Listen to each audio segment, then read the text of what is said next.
Eagle 95.1, WUPN, Paradise, Sault Ste. Marie. It's time for The Game. Eagle 95.1 proudly brings you The Game, the Twin Sault's only regional and national sports show. For the next hour, we'll get an in-depth look at sports in the Eastern Upper Peninsula and Algoma region and hear from coaches and players involved in The Game.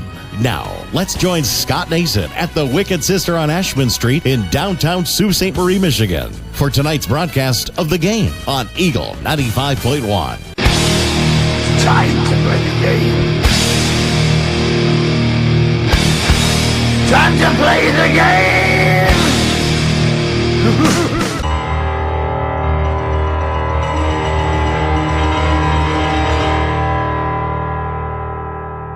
Glorious! No, I won't give in till I'm victorious. And I will defend.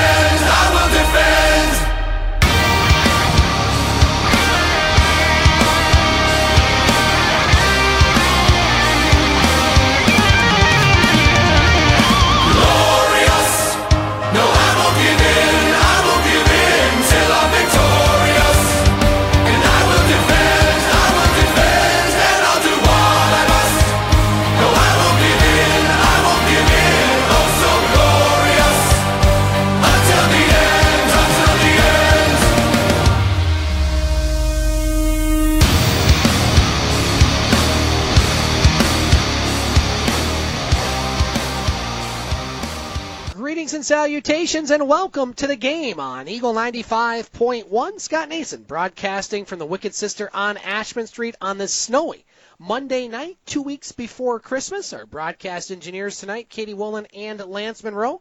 And going on at the Wicked Sister, if you're still looking for that person to buy for, very difficult person to buy for, they're having a give a little, get a little holiday promotion. You can receive a free Wicked Sister pint glass for every $25 gift card purchase.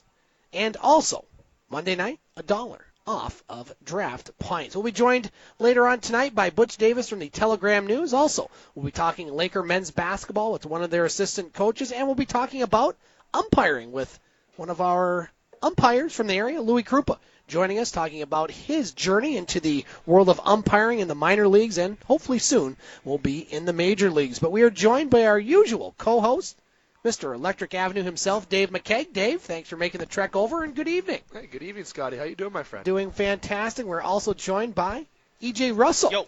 Thanks for coming in, my friend. Yeah, I rolled in right on time. It's getting kind of tight there, but it's supposed to snow today too, apparently. Yeah, a little bit out there. Yeah, already did. Well, gentlemen, we have a busy show. This is the full 2-hour show of The Game as we broadcast every Monday night, 6 to 8 o'clock. We have the first hour on the radio focusing on local sports and some regional sports, and then the full 2-hour show is available later on tonight at the podcast page of The Game, snason.podomatic.com. Gentlemen, we have a lot of sports to get to. Let's start with the high school basketball world, as there were plenty of games played over this past week. Let's quickly recap some of them. Last Monday, Sioux High was at Newberry. The Blue Devils in girls basketball defeat Newberry by the score of 59-12. Also on Monday, Engadine at home. They top Munising by the score, Munising tops Engadine by the score of 65-41. And on Tuesday, EJ, you and I were scheduled to be in Brimley as Alanson was scheduled to take on the Brimley Bays. However, Mother Nature got in the way, so that game rescheduled till the 18th. And so we're going to have to wait at least for our next broadcast in girls basketball. I was so amped up to go call that game. And gosh darn it, the weather just ruined it. I was amped up. I love high school sports and especially basketball. Well, we'll definitely get you on here over the next few weeks. Indeed, on Wednesday of last week, St. Ignace opened their season with a 61-29 win over Cedarville. Also on Wednesday in girls basketball, Pickford improved to 3-0 with a 45-34 win over the Rudyard Bulldogs at the Purple Palace in Pickford. Then on Friday night, in the game you heard on Eagle 95.1, Cedarville topped Brimley by the score of 66-42. Mackenzie Barr had 17 points for the Trojans. They had 4 players in double figures, as Cedarville now 2-1 on the season. They're at Boyne City tomorrow, while Brimley is hosting Mackinac City tonight in Brimley. Also on Friday night, Pickford at Harbor Springs. The Panthers suffered their first loss as they lost to the Harbor Springs Rams by the score of 38-28. Pickford is at St. Ignace on Wednesday.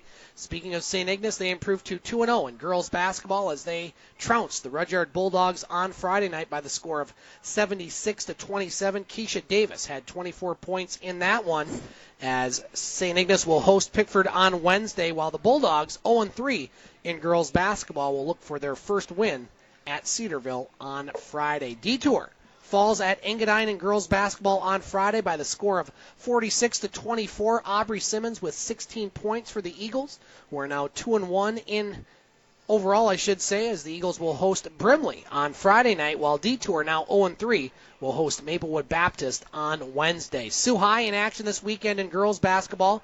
They go down to Midland and lose by the score of 64-29. The Blue Devils 1-2 on the season will be at Alpena on Wednesday. Boys basketball began this past week in a game you heard on Eagle 95.1. Well, actually, you didn't hear this game, but Brimley opened up their season with a 59-44 win at Onaway on Tuesday night. Pickford over Rudyard on Tuesday by the score of 61-40. Also on Tuesday, Cedarville topped St. Ignace by the score of 74-41. On Wednesday of last week, Newberry falls at Engadine by the score of 71-46. Sioux High opened their season at Newberry on Friday night as they win a road game 59-46, and a game you heard on Eagle 95.1 on Thursday night. It was a good one between Cedarville and the Brimley Bays. Brimley EJ limited Cedarville to 23 first-half points. However, the Trojans came out in the third quarter firing, hitting on 5 3-pointers, outscoring the Bays 19-8 in the frame, and they ended up winning by the score of 57-50. Dakota Fairchild had 15 points to lead the Trojans, while the Bays were led by Brendan Shornack, who had 16 points. However, free throws cost the Brimley Bays. They were 9 of 30 in that win on Tuesday, 8 of 25 on Thursday. And EJ, you know you cannot leave that many points on the line taking on a team like Cedarville. Well, and that's the one thing that if you're a basketball player, which I'm not. But that's the one thing you got to do well every time. You got to shoot well from the stripe. Those are called free throws. They're basically free points. Got to capitalize on that opportunity. And when you miss that many shots, probably not going to win the game. The Bays will be at home this week in boys basketball, taking on Newberry on Tuesday and Engadine on Thursday. Both games you can hear right here on Eagle 95.1. Also in boys basketball on Thursday night, Pickford falls on the road to Indian River Inland Lakes by the score of 58-55. Rudyard gets their first win of the season in boys basketball on Thursday over St. Ignace, 55-50. Engadine 2-0 on the season in boys basketball as they defeated Detour by the score of 87-58. And one other boys basketball note, gentlemen, we talked about Powers North Central a lot last season. 3-time defending state champion in Class D. They finally had their winning streak end of 84 games.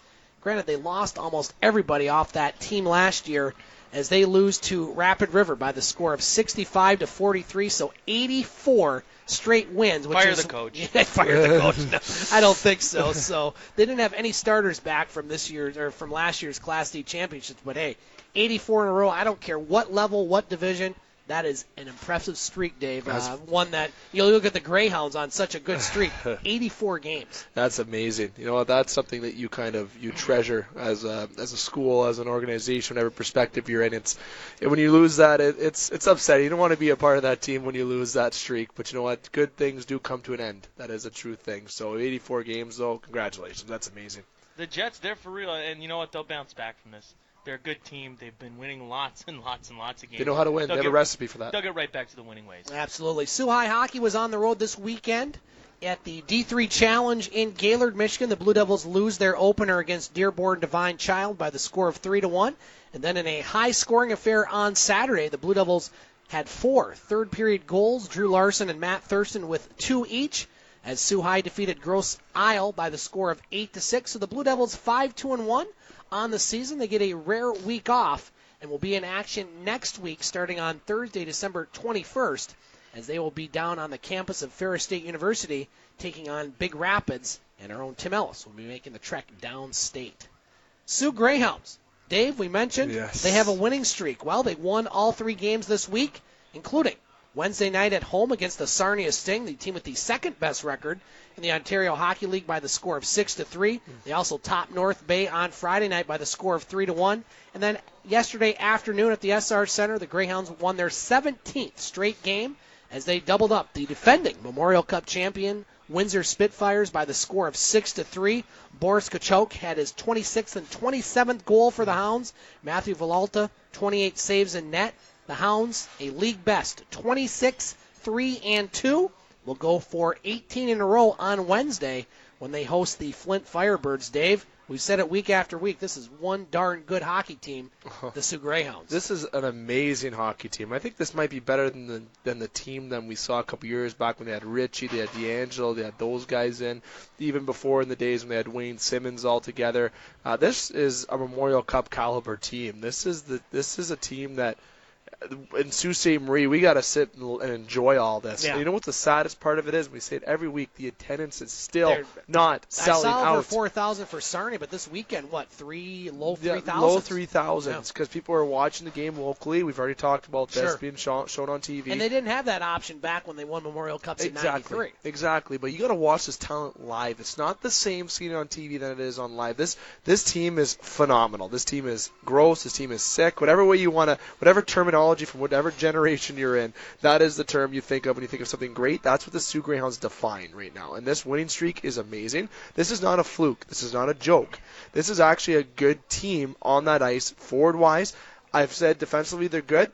I'd like to see them add one more defenseman by the end of the year to really solidify a solid defensive core because they already have the tools in place to win. And obviously having this many games in a row to win, and I think it's likely fair to say that they have the chance to continue this winning streak on Wednesday.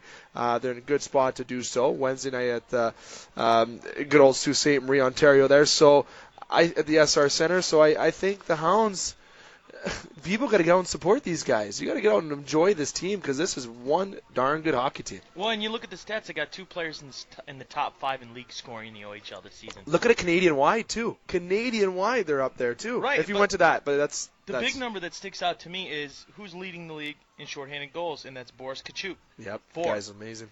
Number 3 on that list is Tim Gettinger. And what that's telling me is that this team's going out and getting it done in the tough situations, and that's how you find ways to win games. And when you can get that kind of production when you're down, my man, and the other team's got the power play, that's fantastic, and you're definitely going to help yourself win games. NLJHL this weekend. Dave, you wanted to add one thing before we go? I just want to say quick with Tim Gettinger. That guy is a mammoth. I'm not saying just because he's just all around in shape, big guy. He's a leader, and I've heard nothing but positive things from his leadership. And you know what? This team being offensively balanced as it is, he's the guy to watch. But you know who I'm a big fan of? Is Connor Timmins. Oh, boy. You've liked him all. I've said it all along, and you know what? I can honestly say that unfortunately due to work circumstances I haven't made it to Hound game this year, but I do plan to show up there Wednesday against Flint, so I better see some Sault Ste. Marie, Ontario residents getting their butts in those seats. Absolutely. Let's move on to the NLJHL, gentlemen. The Sioux Thunderbirds and Sioux Eagles in action this weekend. First of all, the Sioux Eagles on Friday night. They defeated Elliott Lake by the score of 8-3. The night before that, the Sioux Thunderbirds, they topped Rayside Balfour by the score of 5-3, and then the return bout on Friday at the John Rhodes Community Center. The Sioux Thunderbirds defeat Rayside Balfour by the score of 3-2. And then on Saturday night, it was another border battle at the John Rhodes Community Center. But this one, Dave, a little bit more than just the game itself. The Sioux Thunderbirds did win that game by the score of 3-1. They've now won 9 in a row. The Eagles had their winning streak ended, but what overshadowed everything, as it should, as the Thunderbirds honored the memory of their late goaltender Michael Doan, who was an NLJHL standout with both the Sioux Thunderbirds and the Sioux Eagles, as they retired the number 33 jersey of the former goaltender who tragically lost his life in a motor vehicle accident this summer. Dave, you were there, part of that very emotional ceremony. Tell us all about it. Oh, it was amazing. I got to give kudos to the Thunderbird organization and Trevor Zachary, and also new assistant general manager Joey Miller for putting that together. the ceremony was just amazing. Well put. Toots Kovacs had a great speech to say. Michael's mother, Nancy, had a very, very touching speech to say to the organization and to his friends. And on behalf of Michael, same with Michael Sr. And retiring his number, the second number to be retired within the organization. And obviously we were just waiting for this to come, but Nancy wanted this to hold off until everything kind of deflated from it was still really fresh in the minds when the hockey season started. So being a part of that and to have the players come down like Kevin Michaelkavich, who played for the Eagles and Thunderbirds as well. Guys like John Kleinhans also came up, who was part of Michael Doan's team here with the Sioux Eagles. To have former teammates of the 2010 year and also close friends of Michael, with myself, James Dallaire, and Darcy Casola, all the guys that we were all together with. It was great to be all united, but unfortunate circumstances, obviously, that everyone's around. But the way the Thunderbirds presented this, having the jersey retired, giving a jersey and a frame to the family with a nice speech, or a nice little sentence at the bottom on behalf of Michael, to retire his number, and to better yet, no offense to Sioux Eagles, but to win that game for Mike. They had to. It was a big game, and it was awesome to see them get the W. And Michael would have been... He was looking down at us for sure then, and he would have been proud of everything that was put together there on behalf of everybody. And EJ, it's a situation, we've seen it happen before. Sioux High's Marcus Andery, who played for their high school team, tragically lost his life a few years ago in a motor accident. And you have these ceremonies, they're emotional. It gets fans and players just thinking about life is short, and it sounds cliche, but you really have to appreciate every moment you have, don't you? You gotta, and that's part of the reason that we play sports and why we love sports, because we do appreciate things like that, and it does a nice job of bringing people together, and that's what we're here to do today. It's what we're here to do every week, but it is nice to see an organization go out and kind of remind people that life is too short, and let those things, whether positive or negative, either way, they impact our life, and it brings people together. So nice to see the gesture made by the Thunderbirds. Absolutely, and kudos to the Thunderbirds organization for setting that up and making it a very emotional and very fitting ceremony for the late and great Michael Doan. On the ice, the Thunderbirds now in first place in the West, 48 points, 9 points ahead of second place Blind River, while the Sioux Eagles 18-11-0 in fourth place, 2 points behind Rayside Balfour. They do have a game in hand. And both teams in action this weekend. The Thunderbirds will host Blind River on Friday night, while the Eagles will be at Puller Stadium for the first time in about a month, as they will take on French River on Friday. Finally, in this first segment, let's talk about the Sioux Indians, as they were at the Honey Baked Showcase in the Metro Detroit area this weekend. A successful weekend for the Indians. They go 2-2. They lost their first game on Friday to Virtual Hockey out of Philadelphia by the score of 6-3. The Indians then lost their second game to York by the score of 2-1. The Skipjacks. I love that name. My question is, if they lost to Virtual Hockey, did they actually play? They did. Yes, Okay, indeed. okay. It was an actual Just gotta game make on sure. the ice. Well done there, sir. Sioux, I set that one up for you. Sioux Indians did win their first game against the South Shore Kings out of Foxborough, Massachusetts by the score of 4-3. Then the Indians won their final game on Sunday, yesterday morning, a 4-2 victory over the Boston Junior Bruins. And the Indians are going to be on the road this weekend in Plymouth to take on the CompuWare Ambassadors. We're going to take our first break on the game. When we come back, we're going to talk baseball with a local gentleman who is making his way up the ranks as far as umpiring. We're going to talk to Louis Krupa about his umpiring experience this past season and look ahead to what he has in store in the spring. That's coming up next on the game here on Eagle 95.1. Get wicked at the Wicked Sister. You'll find the best tasting food for the whole family. Start off with some appetizers like the crab dip, served with warm naan bread strips and soft pretzel bites, or their antibiotic and hormone-free boneless chicken wings with 5 choices of sauces. Entrees include the barbecue pulled pork sandwich, the #1 selling drunken cow burger, or Philly cheesesteaks, and they're on special all day Thursdays. The Wicked Sister also offers a gluten-free menu and catering. Bring the whole family. The Wicked Sister, downtown Ashman Street, open 7 days a week. Let's get back to the local sports talk on The Game, live from the Wicked Sister on Eagle 95.1. Welcome back to the game on Eagle 95.1. Scott Nason broadcasting from the Wicked Sister on Ashman Street on this snowy Monday night. We'll be joined by one of the assistant coaches of the Lake State men's basketball team here around 6:30 as the Laker men 9-1 on the season. Come on down to the Wicked Sister. It's snowy out, but we have room for you as they are having a fundraiser, I should say a very interesting dinner coming up on January 25th. Beer versus cider dinner with Shorts and Star Cut Cider. As tickets are available now, this will be again on Thursday, January 25th. $40 per ticket gives you a 4-course dinner paired with 4 beers and 4 ciders. And this also makes a great Christmas gift for the beer lover in your life. We're joined again by Dave McKeag. E.J. Russell will join us in the next segment. And we are joined now by our first guest. His name is Louis Krupa. He is a Sault Ste. Marie resident, Sault High graduate, who has been on our show at least once, maybe twice, and he is progressing in the world of professional umpiring. Louis, thanks for joining us on the game. Scott, thanks for having me. Well, Louis, before we get into where you're at as far as, the level and the type of umpiring, I know you mentioned this and we talked about this last year, but for those listeners maybe that don't know your story, I think it's a very unique one because we haven't had too many people, Dave, that have grown up here that have wanted to go into the professional officiating ranks. Yeah. And so, Louis, I guess the first question I have is, what made you make that decision that you want to, fulfill your dreams and become a professional baseball umpire?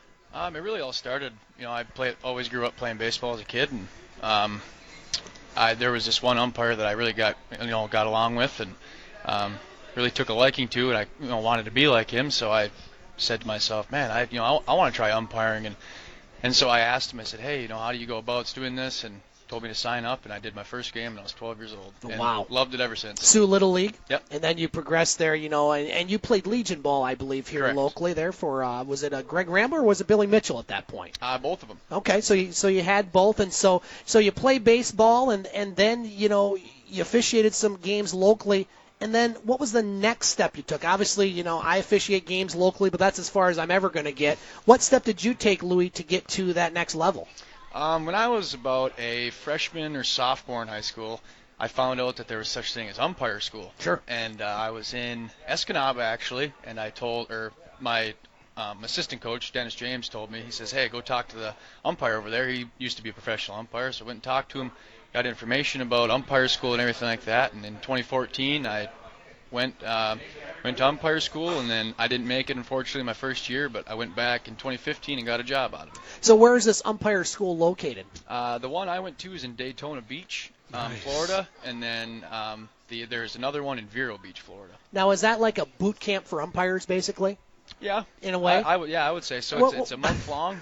I gotta say, I love it. That's awesome. What kind of, did they have you doing boot camp stuff like training, or they just have a lot of like scientific kind of things, or Nope. do they? You're in the classroom from about 8 o'clock till 10, 11 o'clock every day, or maybe even shorter than that, going over rules, Awesome. studying the rule book and everything, and then from after lunch, noon or whatever, until about 5 o'clock, we're out on the field working on footwork, plate stance, where to be, mechanics, everything like that. That's amazing. Yeah, and that's one of the hardest things, Louis, and that brings me to my next question is, as far as mechanics, somebody that does it a couple months out of the year who's been to maybe one school, so much of umpiring is mechanics, and you really can't stress that enough as far as positioning. Is that something that you even now are constantly constantly trying to improve, and how do you do so? Yeah, I mean, there's always room for improvement. I mean, you're always trying to get better, and that's what spring training's for. Spring training, you kind of get back in the groove, especially with me, because I can't, I'm not able to umpire baseball in the off season. Right. So I jump right into spring training. There's guys that are from the south or where they don't get snow, where they can umpire all year round.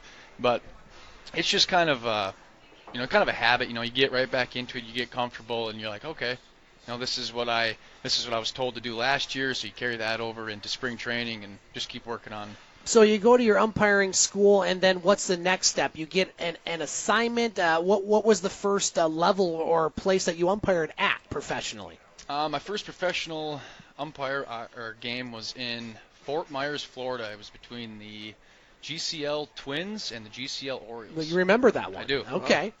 And little butterflies going into that one. Oh yeah. Because you always, from the outside, you always look very calm and composed. Anytime I've seen you officiate, but obviously your first game, you're a little nervous. How did the game go? To be honest with you, I don't really remember. That's good. Yeah. Especially if the teams don't remember the umpire of the game. That's always a good thing.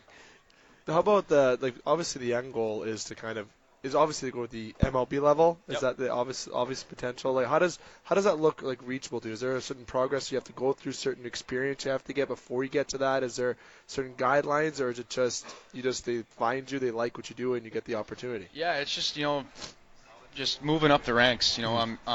Every year, we get evaluated by our supervisors. We have a lot of bosses, and awesome. And we get evaluated, and it's all depends on moves and people that quit and stuff like that, and that's just how you move up.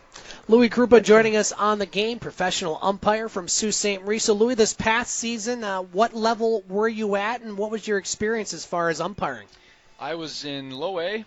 That's the level I'm at. I was in the Midwest League this year, which was nice. I was close to home. Right. So it's the only league that's close to home. Right.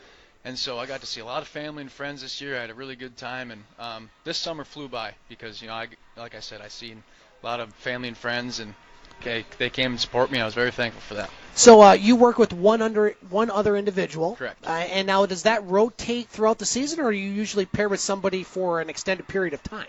No, you're with the same guy all summer unless one of you gets promoted or fired or injured. They call a fill-in to come in for you. And so this other gentleman that you worked with, how was that relationship? And working with somebody, I'm fortunate to work with a partner, that you become comfortable with. You start to anticipate where they're going to be on the field because with two-person umpiring, you got to move around a lot, especially when you're on the bases. Correct. Yeah, and it's. It is tough, especially with two people. You don't get the best angles. We have our spots that we have to be in, by the book, but we're not always guaranteed a good angle. But I've never met this guy before until this summer, and we had a good working relationship. We figured out where each other were going to be in the field. We had good communication and stuff. See, I like asking this question to individuals that come in. Kids or youth that want to get into umpiring, what kind of advice would you give them in terms of a progression standpoint, even just experience? Do local ball. Even if you're doing, I don't know if they have T-ball umpires here or whatnot, but just go ahead, give it a shot, and just do your best you can. There's a lot of local guys that have done it lots. Ask them, ask questions. You can ask me. I'm more than willing to give some advice. And one of the things here locally, Louis, as far as officiating, I'm actually one of the young officials, if you can believe that, as far as high school sports, because these guys that, were officiating with you when you played, they're getting at that age where a lot of them are getting retiring. There's not a lot of people that are coming up, and, and many reasons for that. A lot of these youngsters are be like, you know what? I don't want to put up with some of the abuse, and you hear it. Any official hears it. Sometimes it gets a little out of hand. If somebody that is looking to officiate, Louis, what would be your biggest advice or your greatest advice to them as far as why should you do this? It's a tough question. It is a tough question. I get yelled. That's part of my job. I get yelled at. Just try not to let it bother you. You gotta. In one ear, out the other, and just you have a job to do. You go out there and do your job, and there's, like yelling's part of baseball. Everybody knows that. People get in arguments, but it's just part of it, and you guys gotta remain strong and level-headed. I like that. That's a good way to put it. The coping mechanisms in one ear, out the next. That's how refs should be, right? Umpires, referees. That's how they should be. And a lot of it is consistency and communication, Yes. And, there are some officials that are very authoritarian. There are some officials that are very diplomatic. I'm somewhere in the middle. I'm more of a diplomat, I'd say, than authoritarian. If a coach has a question, I'm going to go talk about it. If I miss a call or I think I miss a call, I'm going to go over and say maybe I missed a call. Louis, what's your strategy as far as that, as far as officiating? Are you one that communicates a lot with coaches, or are you one that kind of keeps it very short? Kind of both. Yeah. When I need to address a matter, I address it. But other than that, I just I go out there and do my own thing, and just like you said, if somebody has a question, gladly to answer it. I'll have a conversation with you. I'll tell you what I saw. I'll give you an explanation. See what I figured? I know EJ's going to get a laugh at this, too, in the background. That you just don't make mistakes. No. That's right. it. You're just perfect. Oh, it's just perfection. You see me umpire. You know I do. Louis, final question here before we let you go. So looking ahead to next season, obviously you have to wait a while for the snow to melt around here. You don't know where you're going to be next, but what are some thoughts as far as possible options that you know of, or is it still pretty much up in the air? I'm still up in the air pretty much at this point.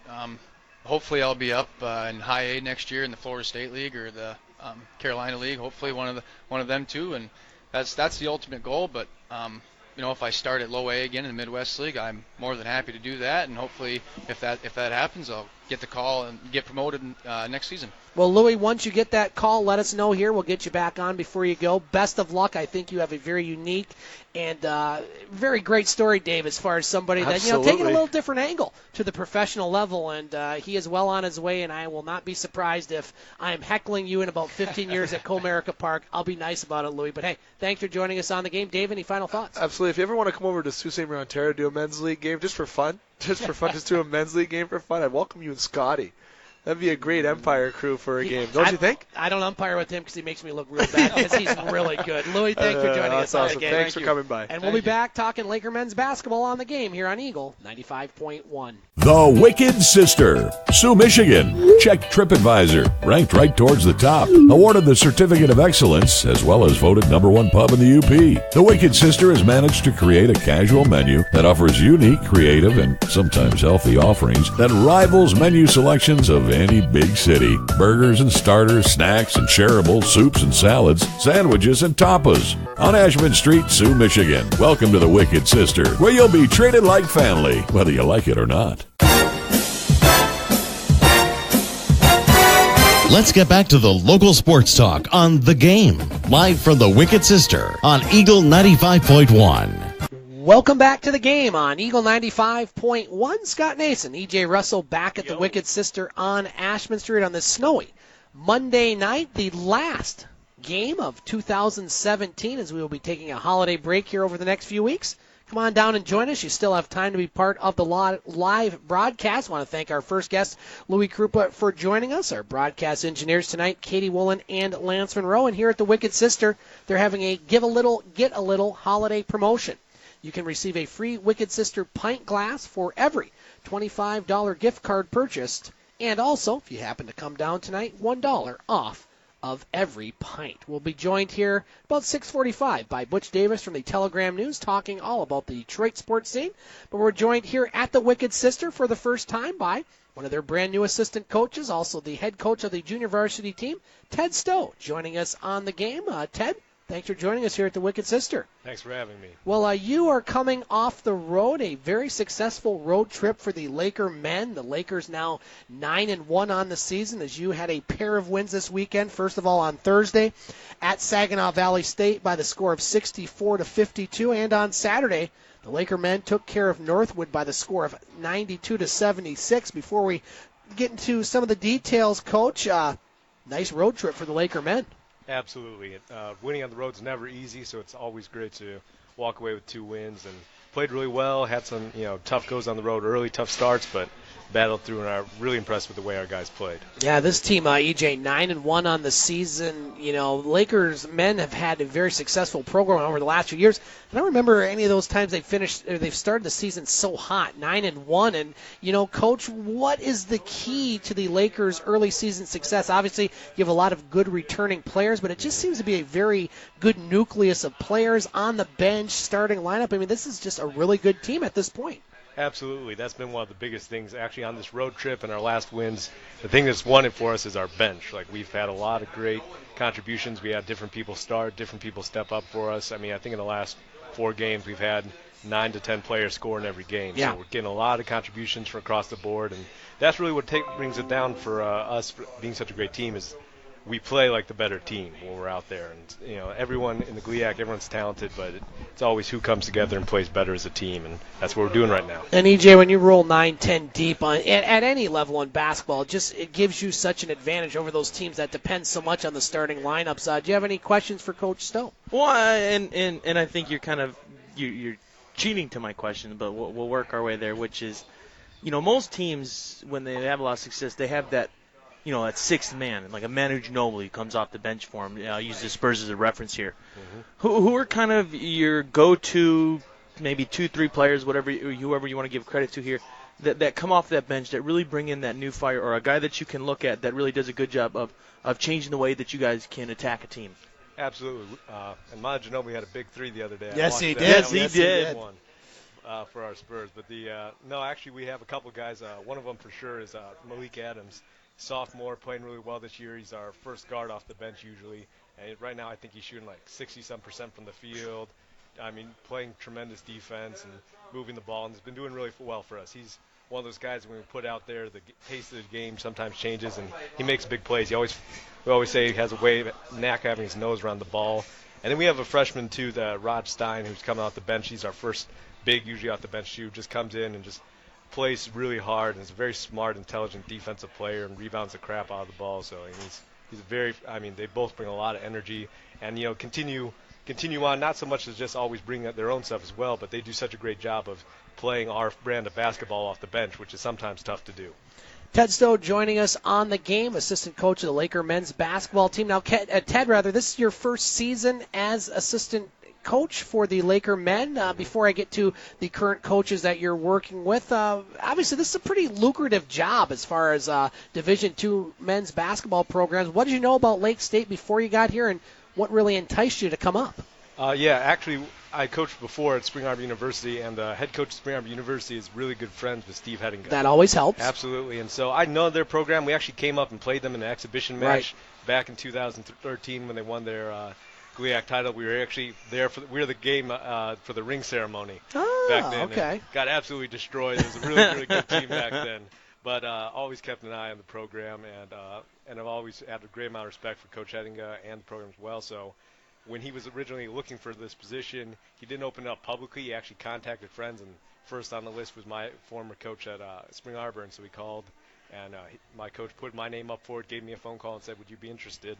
I said absolutely, and drove up. I think got a call from Steve the next day, drove up a couple days later, and just really liked the program, liked the area. Spring Arbor's a smaller college. I like that feel as well, the ability to connect with people, community, and the athletes and see them every day. It's something that you don't always get everywhere else. Now, what is it about coaching? You talk about community. What is it about coaching that is most rewarding for you? Is it winning games? Is it people? Your words. I think it has more to do with the team and the people on the team.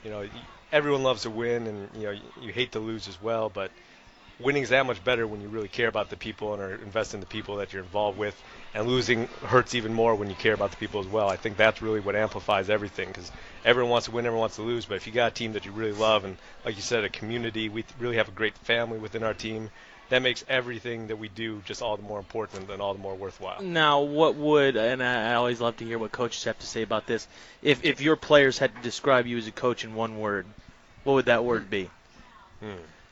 Probably talkative. There you go. You're doing good on the mic, I will admit. You're doing a great job. I have a lot of input. Yeah, Coach always sometimes get after me like, gotta just let them play sometimes or things like that. But I'm an overcoacher and over-explainer to a fault sometimes. But I do enjoy the game of basketball. I appreciate all the aspects and the little things, and always try to impart that vision on the players, or talk with our coaches and make sure we're all on the same page. And that's one of the biggest things I do. But as I said, if there's one way they were going to put it, either passionate or talkative. For sure. There you go. And you come into a good situation, Ted, as far as, you come into a winning program with an experienced coach, Steve Hettinger. And I've said this before, and I'll say it again. I'd put him up against any Division II basketball coach in the country. I mean, I think he is that talented. I think he's that good of a coach. You also have assistant coach Rodney Clark, helping you out. I mean, as an assistant coach, you've seen very many Laker basketball assistant coaches progress. Coach Locken now coaching the varsity team. I mean, you're in a good situation, and that's got to be nice for you as somebody that's coached just a few years to be with such a a head coach like Coach Hettinger, who just he's very passionate, but he's also very thorough, and he's one of these guys. I think again, I said it before, I'll say it again. He's one of the best D coaches, or D2, even D1 coaches as far as I've seen. Absolutely, and that was obviously one of the biggest attractions to the job too. Was I knew the quality of the person I was going to be working with. He's one of the friends of my former coaches who I have a lot of respect for as well. And I just know from his program, he's one. If you look at the players that come in, not just the records, but how the players develop and progress, and how they represent the university after they graduate. It speaks highly to the program that he's built, and also to him as a person. And so, just working with him, I've learned a lot. There's been a lot of responsibility, a lot of new things to learn, especially in terms of Division II basketball and the changes from that. But absolutely, it's been great to learn from him, to see every day in practice how, as you said, how much he cares. And he likes to almost over-explain. He'll always call it over-coaching moments. Sometimes he'll warn the guys before he speaks, but it's all good stuff because it's important to get. He does such a good job of getting everyone to play, as I said, our brand of basketball, but also find their way to which they can fit within the team and use their talents the best. I'm going to put you on the spot here, Coach. Our broadcast engineer tonight, Lance Monroe, member of your basketball team. I'm going to piggyback off of EJ's question. If you could describe Lance Monroe and his attributes to the team and himself as a person in one word, what would it be? Tough questions tonight. No holds barred. Go for it. Tough question. Go for the jugular. Oof. I'd go with. Can I use 2 words? We'll let you slide on this. Hyphenated words. Childish exuberance. Oh, wow. Wow. Almost like ruthless aggression maybe back in the yeah. WE. There you go, Lance. We had to get you in. Now, Coach, big game on Saturday. You just have one this week, so you have a lot of time to prepare for Ferris State, number 5 team in the country in Division II, undefeated. 3 o'clock at the Bud Cooper Gymnasium. What do you expect out of that game? It's going to be a fun one. It's going to probably be the Division II feature game of the week. Yeah. I mean, absolute without question. It's definitely a rivalry game. We always, both of those teams, when they play, you always know it's going to be a battle. It's going to be there's usually high stakes involved as well, and I think there is right now. And it's great for us to go into that game. Both of us playing really well. Both of us playing at our best. You never want to play a team when they're down or something, and then feel wrong about we beat them or something, but that we're better than we think we are. But it's going to be a battle. But I like our team, and I think that we'll stand a good chance at home, and the way our guys are playing, the way we're locked in. But Ferris is a great team. They're well run, well coached. They got some great players.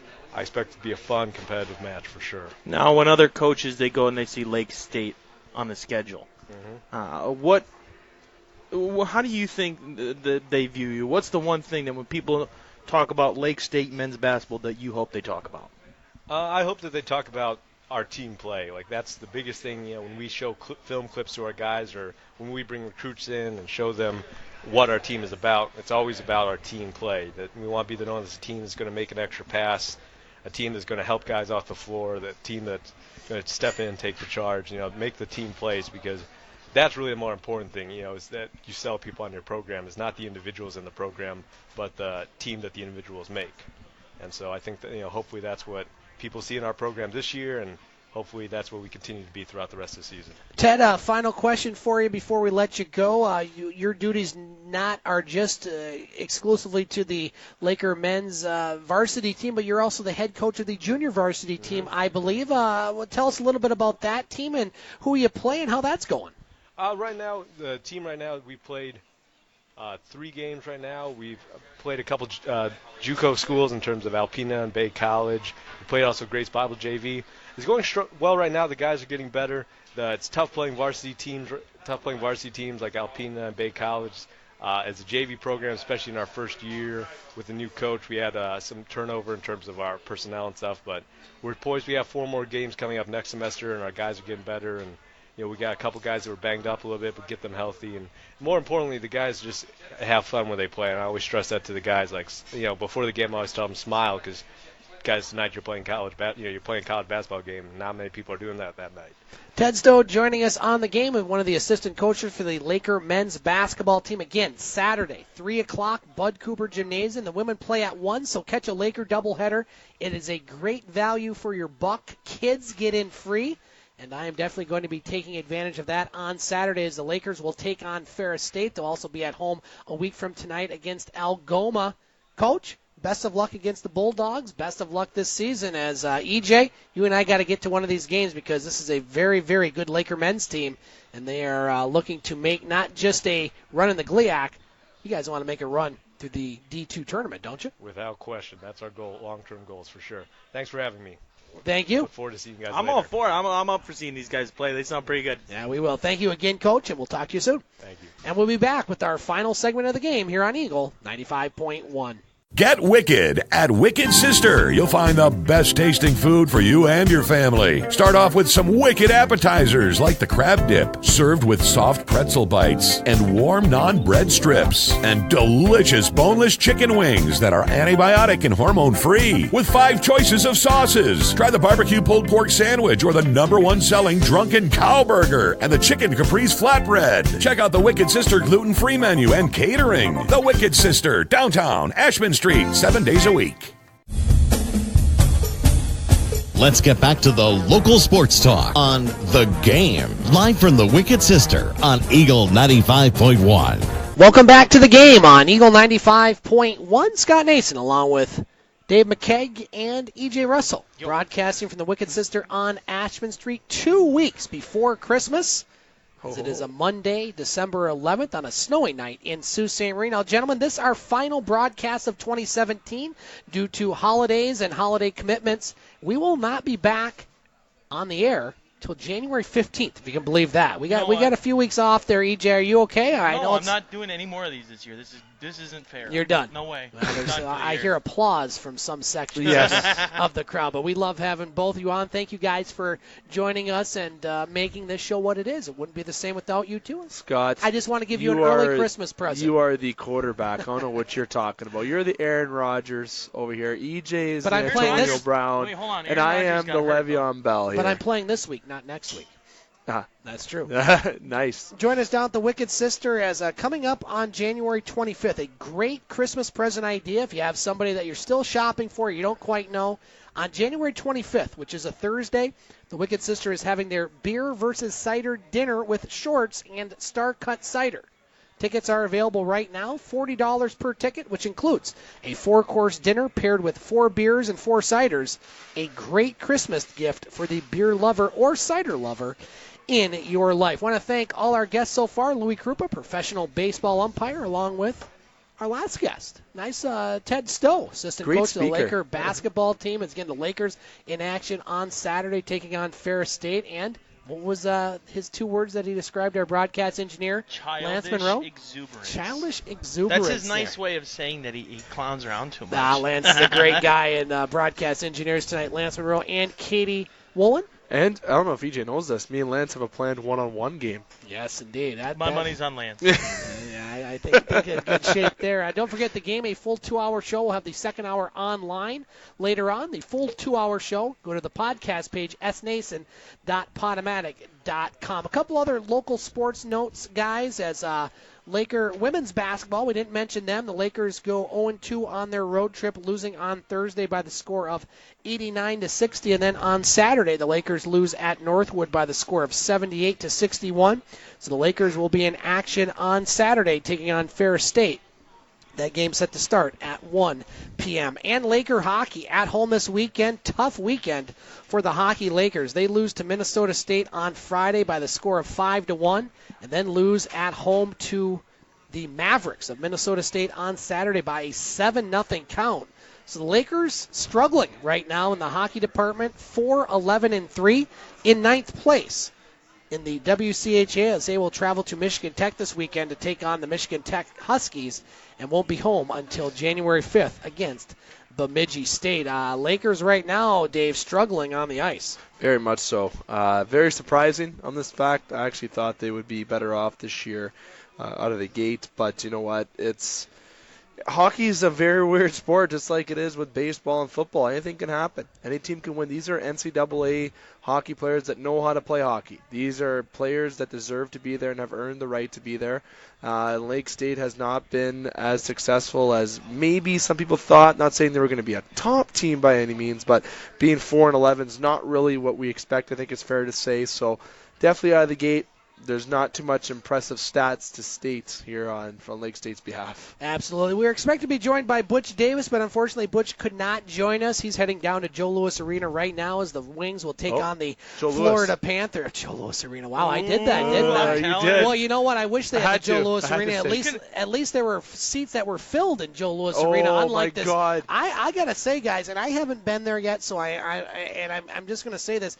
The visuals, as far as Pistons and Red Wings games at Little Caesars Arena, horrible. I see a lot of red seats open. Maybe they should have made the seats camouflage. Maybe to hide the empty seats. Well, they're not building the arena up here. They built in Detroit, trying to show low class with the red seats. You can't have camo in a sports arena. All I see is red. All I see be is cool red, and it's not even the jerseys of the Red Wings. I see red in the stands. Well, it's not even the same. I don't know. Well, the Wings right now struggling on the ice, guys, as they lose to St. Louis on Saturday by the score of 6-1 in action tonight against Florida. We're going to get to hockey more in our second segment, but I wanted to talk about the National Football League in this segment, gentlemen, as the teams that we follow had mixed results. The Lions, they won as they keep their playoff hopes alive as Matthew Stafford injured for 381 yards and a touchdown, setting up a Matt Prater 46-yard field goal as the Lions win by the score of 24-21 as they improve to 7-6. So they still have a pulse as far as the playoffs.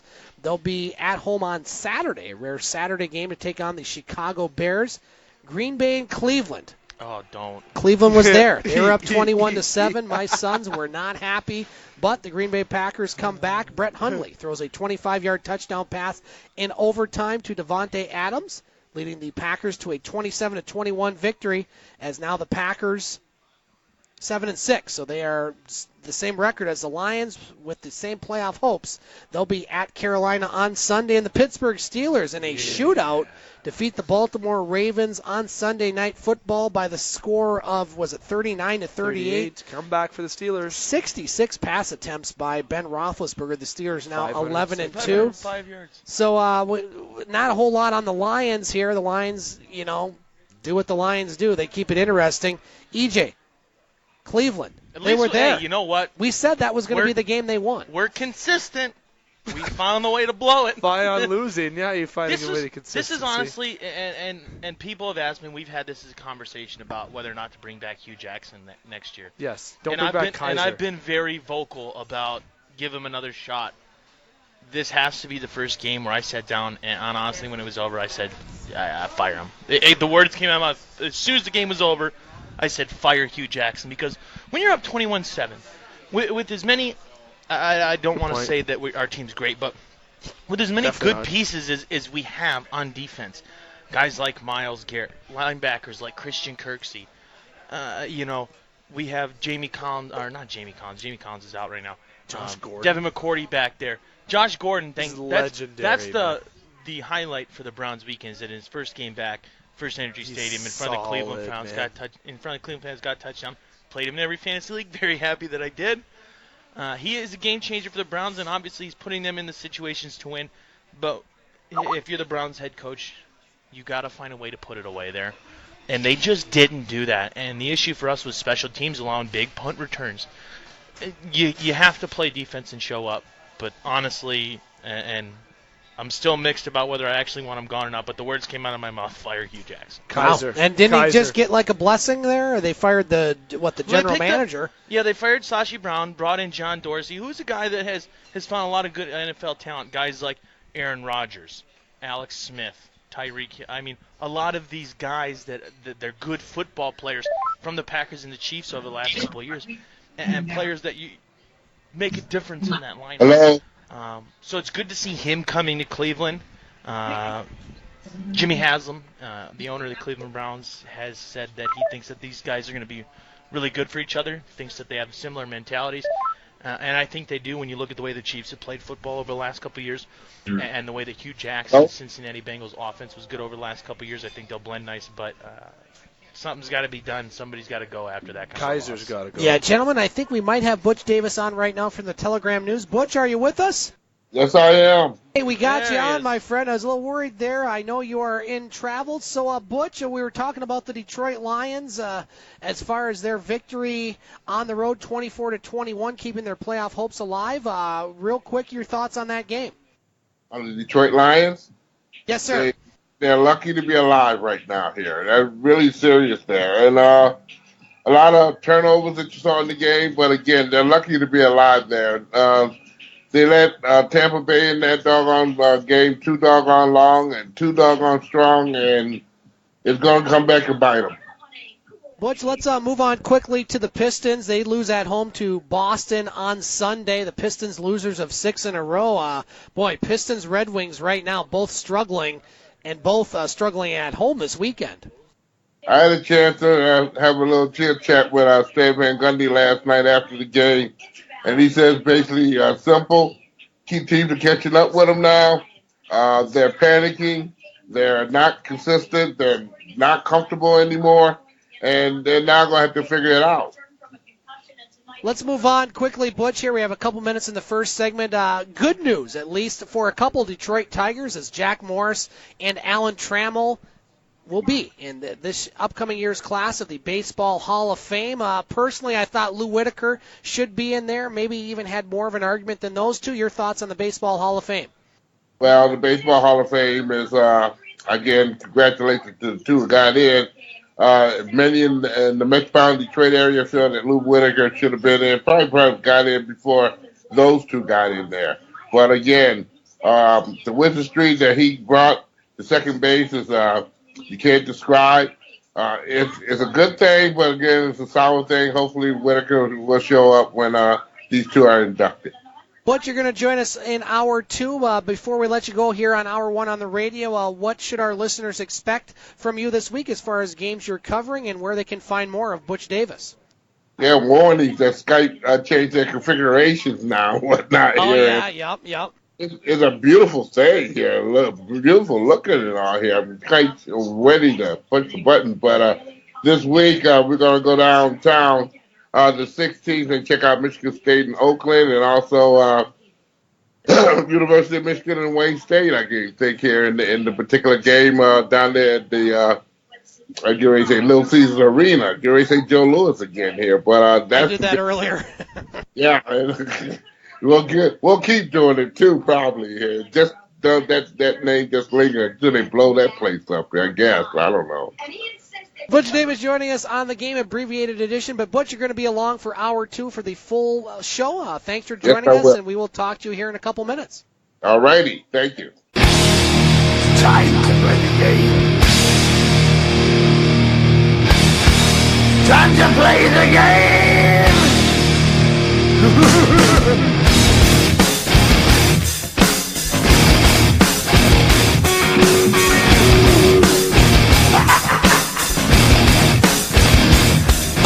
It's all about the game and how you play it. All about control, and if you can take it, all about your step. And if you can play it, it's all about pace. And who's gonna make it? Now, welcome back to the game on Eagle 95.1. Scott Nason, along with E.J. Russell, Dave McKeag, and Butch Davis at the Wicked Sister on Ashburn Street. Hour 2 of the game, as we had a very informative and fast-moving first hour. Gentlemen, this is the part of the show where it's a little more free-flowing. We bring about some different topics in the world of sports. We talk about it, we debate it. Sometimes we get along, sometimes we don't, but we always have a different perspective and always fun information. So, Butch, we're going to get to you first, as you will throw the first topic out to the round table. So, Butch Davis from the Telegram News, what is on your mind tonight, sir?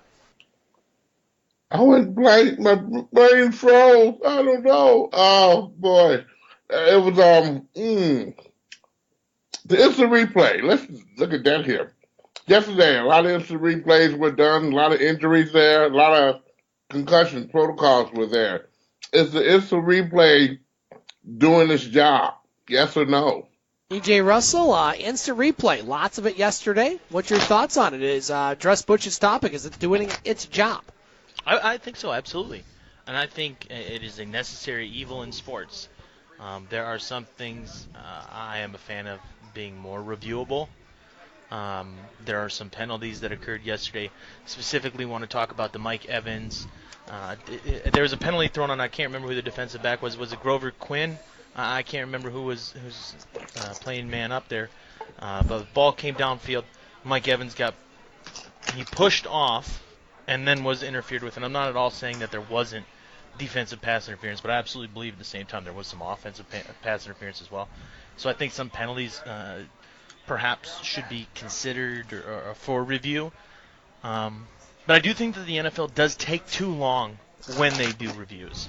And I think that they need to have a goal similar to the way that Major League Baseball does, which is keep it under so many seconds. And I think baseball has, it's either 120 or 90 seconds is kind of their goal for a replay. And I think the NFL kind of needs to adopt that. I do think that the NFL's done a good job of being consistent with it.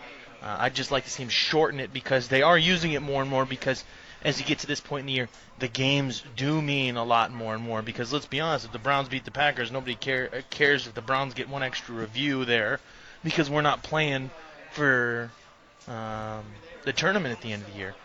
Browns are done, but for teams right now at this point in the year, these games do mean a lot. So I think the NFL does do a good job with the reviews. Just need to speed it up a little bit. Yeah, Dave McKeag, Butch Davis, throwing out the topic as far as instant replay, NFL. What's your thoughts? Honestly, to say quickly, I kind of don't have a decisive answer for it. I'm on the fence for it in terms of because I have more of a hockey perspective on that than I do maybe NFL. With the NFL, they've made adjustments. I feel they've tried to make it better towards the right direction. However, you know what? There's always room for improvement in something that is in terms of NFL, MLB. It's the same thing for NHL as well. But when it comes to playing it, I don't really have a definitive answer. If I had to give you a for sure answer though, if I had to, I would say I do like the instant replay in terms of getting the call right. However, it does slow down the momentum in the game. It does. Some calls are not as clear as I feel that they should be, especially more towards the NFL. The NFL definitely has to speed that process because there are a lot more penalties in football than there is in other sports and a lot more reviews, in my opinion, anyways, from what I've seen.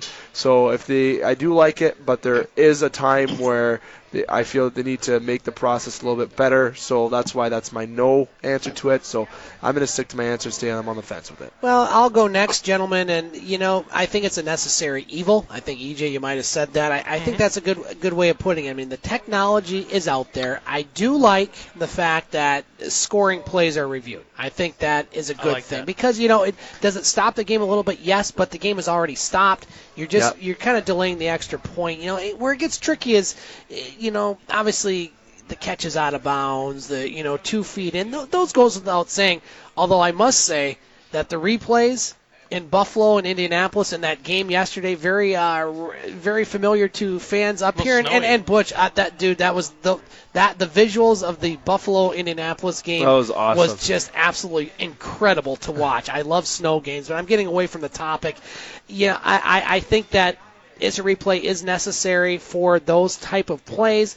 When you start to get them in with spots of the ball and some of the other intricate details as far as different calls that are reviewable, and I think that's something that needs to be addressed as far as reviewable. I think it was the Packers-Browns game where they had a review and the Packers had no timeouts, much what we saw with the Lions. 30 seconds left right, and they tick off 10 seconds. That happened to the Lions a few weeks ago there and cost them a game, which could end up costing them the playoffs. So I think things like that need to be revisited. But Butch, to answer your question, I think review for the most part is a necessary evil, but there are some things that could definitely be improved. So I'll go to you next, Butch, as far as your own topic.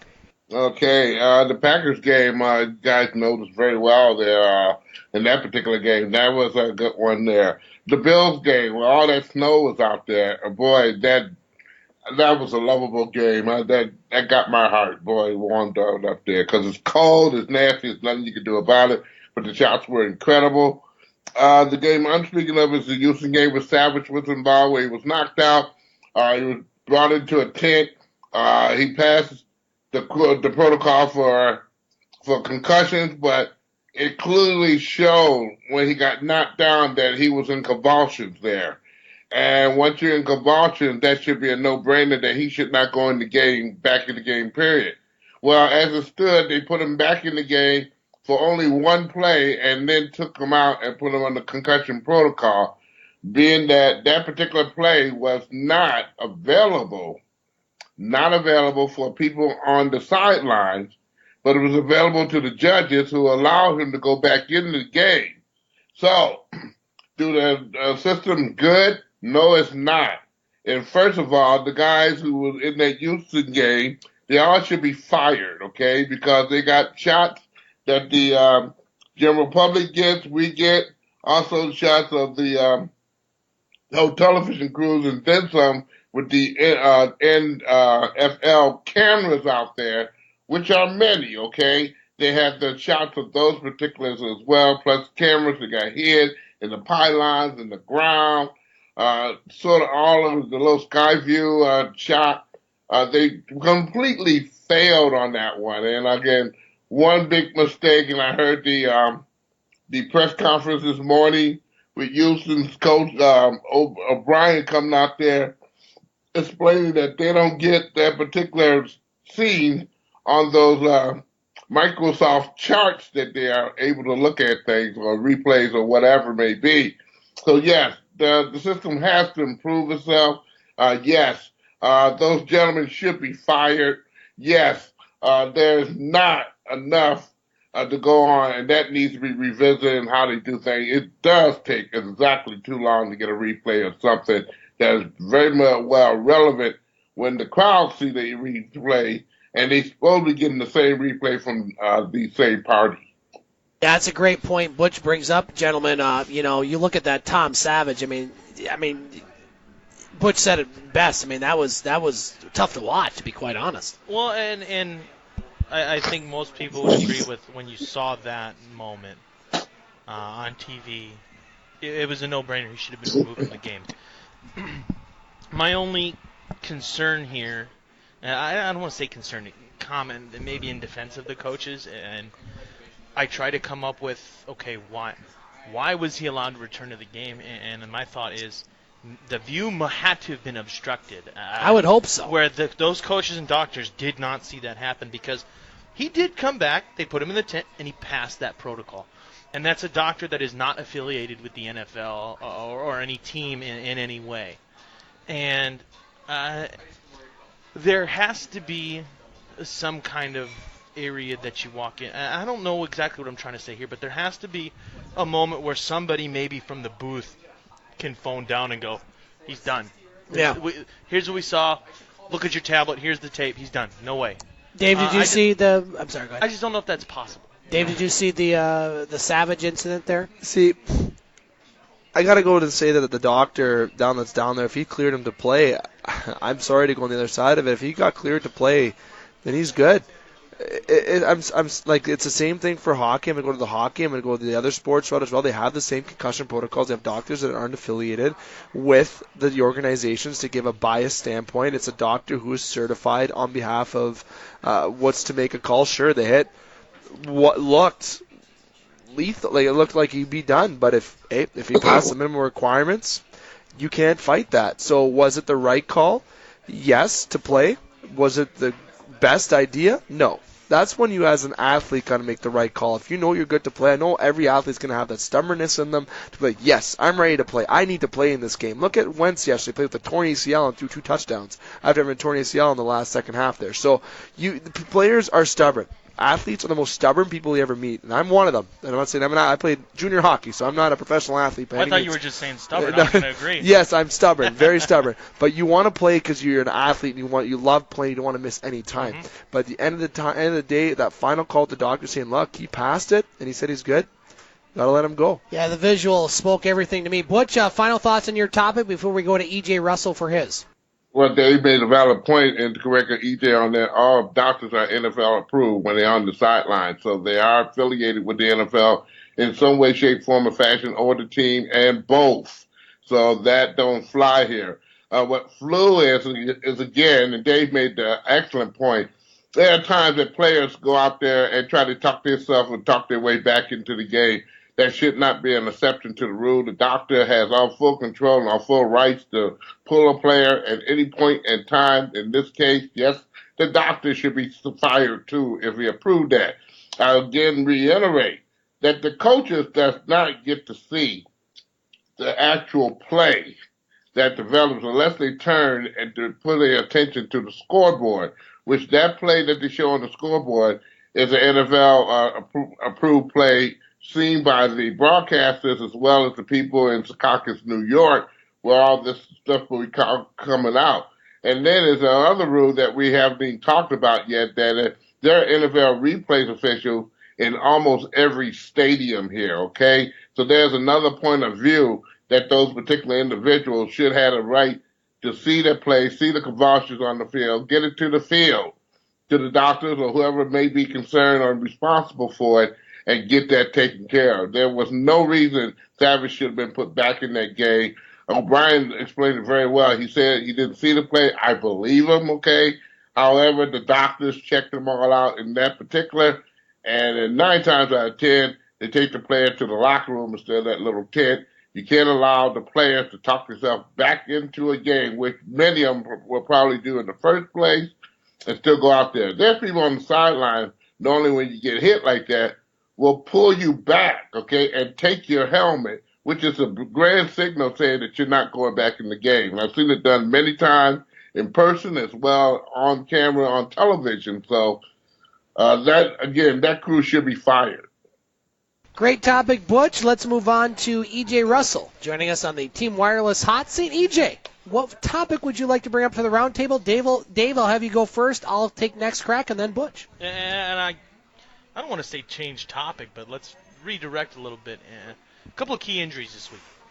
Dave alluded to Carson Wentz. Going to miss the remainder of the season. Huge injury. Having said that, what's the playoff picture looking like in the NFL? Who do you got going? You still picking your all-PA Super Bowl that you had? But just general NFL talk outside of our teams. Okay, and let's try to – I'm going to try to stay away from talking about the Browns. But who are the teams right now that are in the driver's seat? One question I will specifically ask of Dave here is, are the Eagles still a top team? Dave? Nick Foles is a good quarterback still. It's not a backup quarterback that's not going to not win you football games. I'm going to say right now that I got to be I like to say I'm a sports expert in terms of radio. We got a show here, so I'm going to stick by my backbone and say that you got to go with the Eagles and Steelers still. I can't change my mind with that, so I got to stick through thick and thin with that. I do like the episode of Gridiron Heights this year on Bleacher Report when they had, okay, everyone getting a playoff picture, and all these teams are involved. Okay, everyone in the AFC, what are you doing? Get out of there. Get out of there. Okay, Tom Brady, you stay. And then they have the NFC, it's like 10 teams, okay, because it's so wide open, as Scott alluded to this past hour on the game. It's so wide open. But yes, EJ, are the Eagles still a top team? They have good tools there, but without Carson Wentz, that's a massive loss. But I still think Nick Foles can still get the job done. I feel like he's a good enough tools of a quarterback to be able to make those short passes. He's able to give the ball to Ajay. Maybe Ajay can really come out of his comb this year. Maybe he can get back to what he was last year or the beginning of this year or whatever. He was at top form, whatever the heck that was. I knew that he'd be a bust this year, in my opinion. You know, I feel that it's going to make the offense more widespread by doing this, but Foles has been there before. Was he successful? No. But is he able to get this team beyond the second round of the playoffs? I honestly think he could, because the NFC is so wide open. But the question is it good enough to get them past the first couple rounds of the playoffs? Yes. Can they still get to the Super Bowl? Super Bowl is going to be tough because you have to beat the Atlanta Falcons. Now, that's what I'm going to get to my next choice here. Now, I know I'm taking Scott's Thunder. I'm taking Scott's Thunder right here, and I'm sorry. And I know I should talk about the New Orleans Saints. There's the Los Angeles Rams. I did say I like the Rams over. I like the Rams over even the Eagles, even making it in a way. But when I got the Falcons right now, this is the team that Scott's kind of convinced is the team you got to watch out for. They were there last year. They got a lethal offense. Freeman, Jones, Sanu. They got Sanu. Sorry, I can't even pronounce Sanu. Thank you. They got Matty Ice there. So I feel that at the end of the day, it's so wide open. You can't choose a definitive answer. But as a sports guy, I got to say yes. I still see all PA final, and I think this is the year that Roethlisberger surpasses Brady. I still think it is. Just this year. I'll take next crack, gentlemen. I think with this Wentz injury, it really opens up the NFC. I mean, you look at the teams right now that are on top in the NFC. Philadelphia still has the best record at 11-2. You have Minnesota 10-3. They slipped up a bit against Carolina, a very good Carolina team who's 9-4, which is the top wild card team. You have the LA Rams at 9-4. New Orleans at 9-4, Atlanta 8-5, and then you have Seattle still kind of lingering there at 8-5. The Packers and Lions needing a lot of help, along with the Dallas Cowboys. So I think the NFC right now is very wide open. It really depends on who gets home field, who can avoid that big injury. Again, I look at Atlanta, a team that's 8-5, that's been there. They haven't had the best regular season, but they're probably going to do just enough to get in the playoffs. Yep. And we've seen many times teams out of those wild card positions that make it to the Super Bowl and many times do win the Super Bowl. Giants. Yeah, Giants Take indeed. down the undefeated Patriots. And you look at the AFC, I'm looking at, obviously the two favorites are Pittsburgh and New England. Nobody's going to argue that right now. You're seeing a New England team whose defense is getting better. Pittsburgh right now, defense. Shazier went down. That's massive. That's awful, terrible. awful Former injury. Buckeye. Such a good player and a good guy. But I'm looking at which of the other teams in the AFC could be the one to knock off either of those two teams. Right now, the best team as far as records is Jacksonville. Very quietly going about their business at 9-4. Not a lot of people are talking about Jacksonville. Nope. They have a running game this year, which is making Blake Bortles a much better quarterback. They have a defense that is very opportunistic, that creates turnovers, that scores points. Tennessee slipped up a bit at Arizona. Always a tough place to play. The AFC West, Kansas City, the LA Chargers.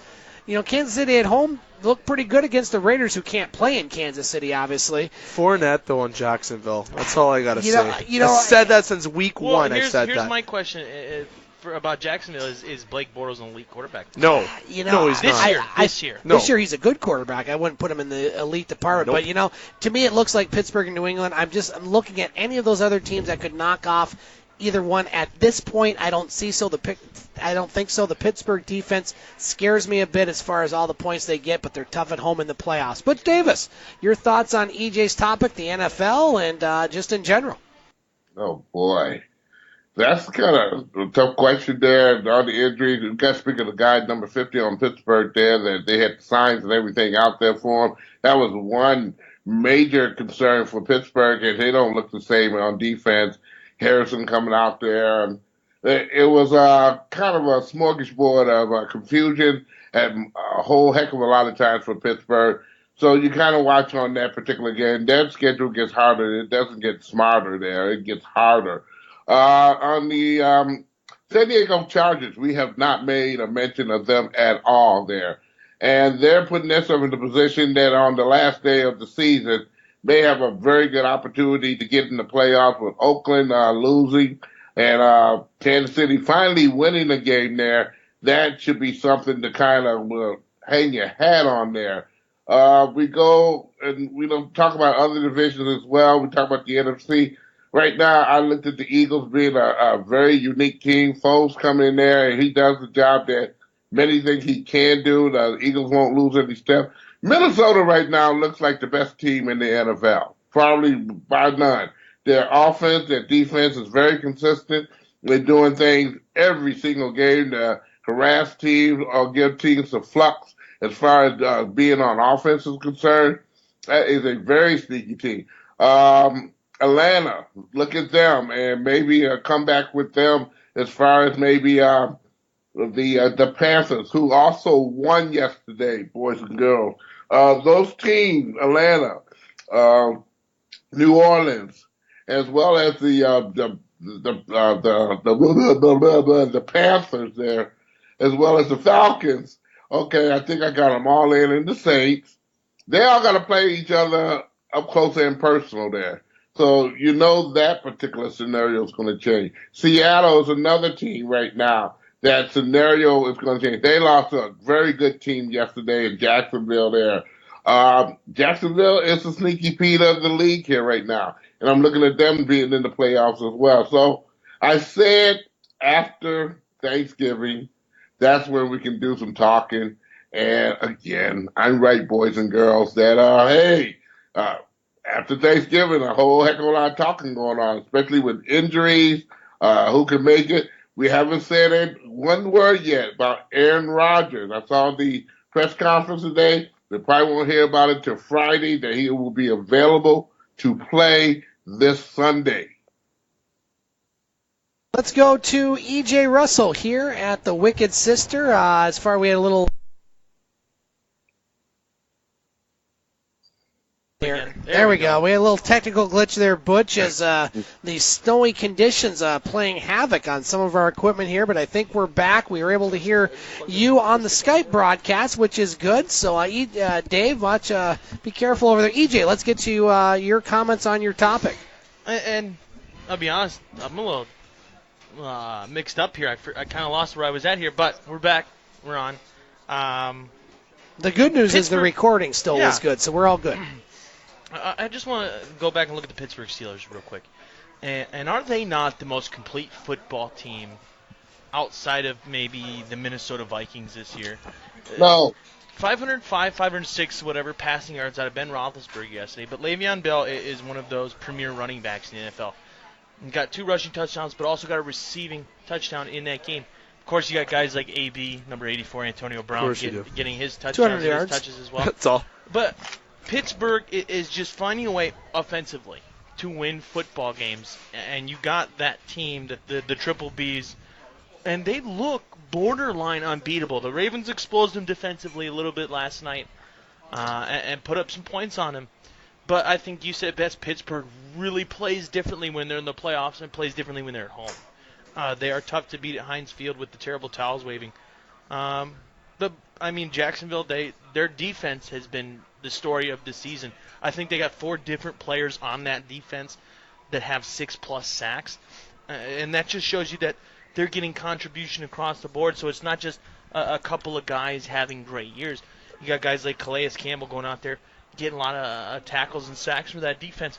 But to have 4 different players with 6+ sacks, that shows that it's not just a talent that's winning that game. It's the coaching scheme and the way that they're playing football on the defensive side of the ball. So Pittsburgh, I think, absolutely right now is the best offense and looks like one of the more complete football teams, minus the defenses last week. But definitely the most well put together offense, and Jacksonville's defense, in my opinion, this year is best in the league. Next time we talk, gentlemen, on the game, we'll be into the playoffs in January. Dave McKeag, Mr. Electric Avenue himself. You say we'll be in the playoffs. I'll be sitting watching my Browns playing golf. Well, there indeed. Dave McKeag, what would you like to bring up to the round table? I'll take first crack and then Butch. I was going to bring up, there's 2 topics I was really debating about today. And it was baseball. It was either the Olympics or baseball. Okay. 2 good ones. And the reason why I said the Olympics was because I was going to say if anybody even cares to watch it because of how the NHL athletes are in it. But I think I'd like to kind of maybe wait because we're not at Olympic time yet. We're at the winter meetings in terms of baseball.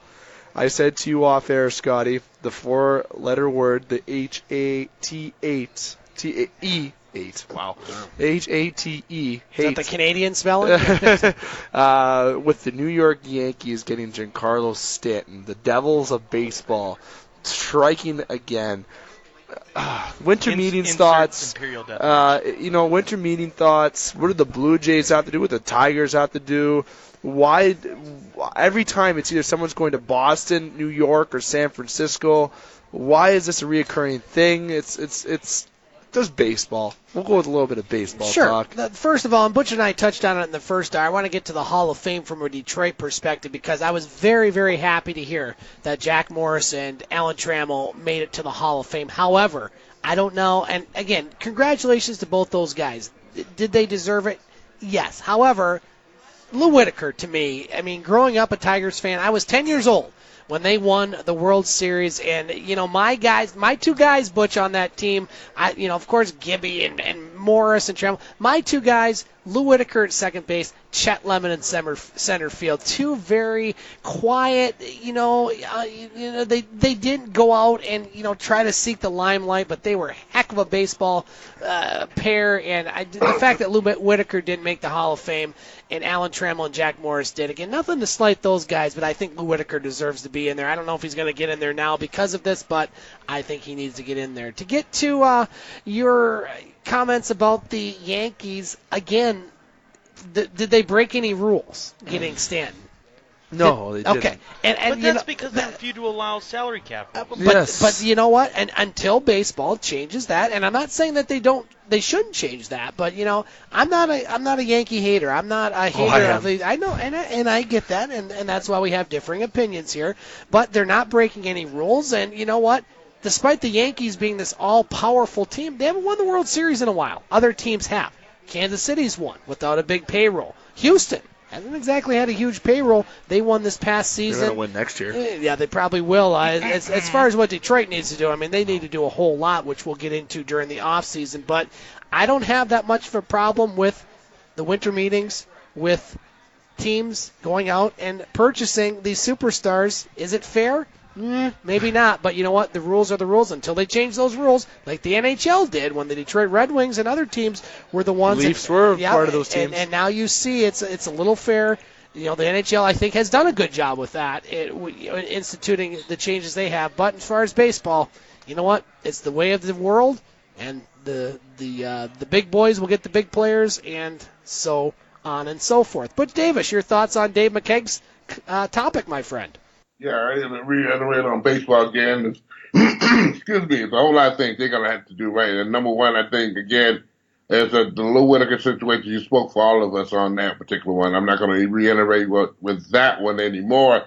The big one I talked to, and I talked to, again, Jim Lilly all season in a more defined interview there, and the fighting got to stop. They're coming off the bench, and 25 people, and the bullpens and the odd houses and all this other stuff. Everybody come out on the field. That has to change. That is ridiculous. It funnels down to the kids in Little League Baseball. It funnels down there in American Legion Baseball, all kind of recreational baseball, travel leagues. That funnels down. That has to change. That got to be changed quickly.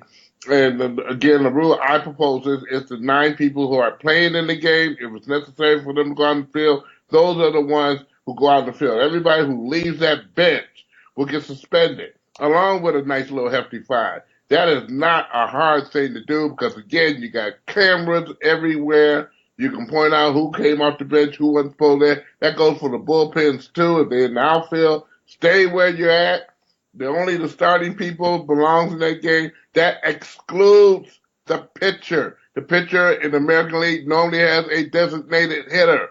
That means the pitcher stays in the bench. That means the designated hitter can go out on the field to maybe break up a brouhaha or something of that nature. No more, no less. The 2 managers can come out. That is it. And from that point in time, that is it. Now, as far as the Yankees are concerned, there is a luxury tax that the Yankees will have to pay in order to take care of this old man's salary. He has an opt-out clause in the year 2020 that if the Yankees feel necessary that they can don't have to get their money's worth or end up striking up a trade for him or some type of buyout situation, they can do so with that as well. So the Yankees don't feel too sorry for him there. It's good to see that they're building up a little dynasty such as Maris and Mantle and the Bill Whites and also the Elston Howards of yesteryear there when I remember baseball when I was coming up there. So we'll see. Hopefully this week's baseball meetings in Orlando will show fruitful for a whole heck of a lot of teams. I know the Tigers got Fier for a 1-year contract. That was recently a couple of days ago. We haven't mentioned that. I just did, though. But, again, let's see what comes out the wash. Dave McKegg, lots of discussion on your topic. What would you like to add and comment on? The Hall of Fame side of... Oh, wait, I'm sorry. I didn't even get to EJ. You know what, EJ? How can I forget EJ? How can I forget about EJ with this big O on his sweater? You guys. I feel like a 0 right now. Well, maybe because your team got shut out of the playoffs. Yikes. But let's get to EJ Russell. I'm not saying what I want to say right now. Dave, Butch is chuckling in the background. I love it. EJ, your thoughts on Dave McKegg's topic? Make one joke about a Christmas bonus. That's right. Add a 0 every week to our check, man. Right. I'm with Dave, and I know you don't like this term, Scott, but I'm very much in agreement that I hate the New York Yankees. It's a Christmas season. Come on. I don't care. I don't care if it's baseball season, football, holiday season, this season. I don't care. I do not like the New York Yankees.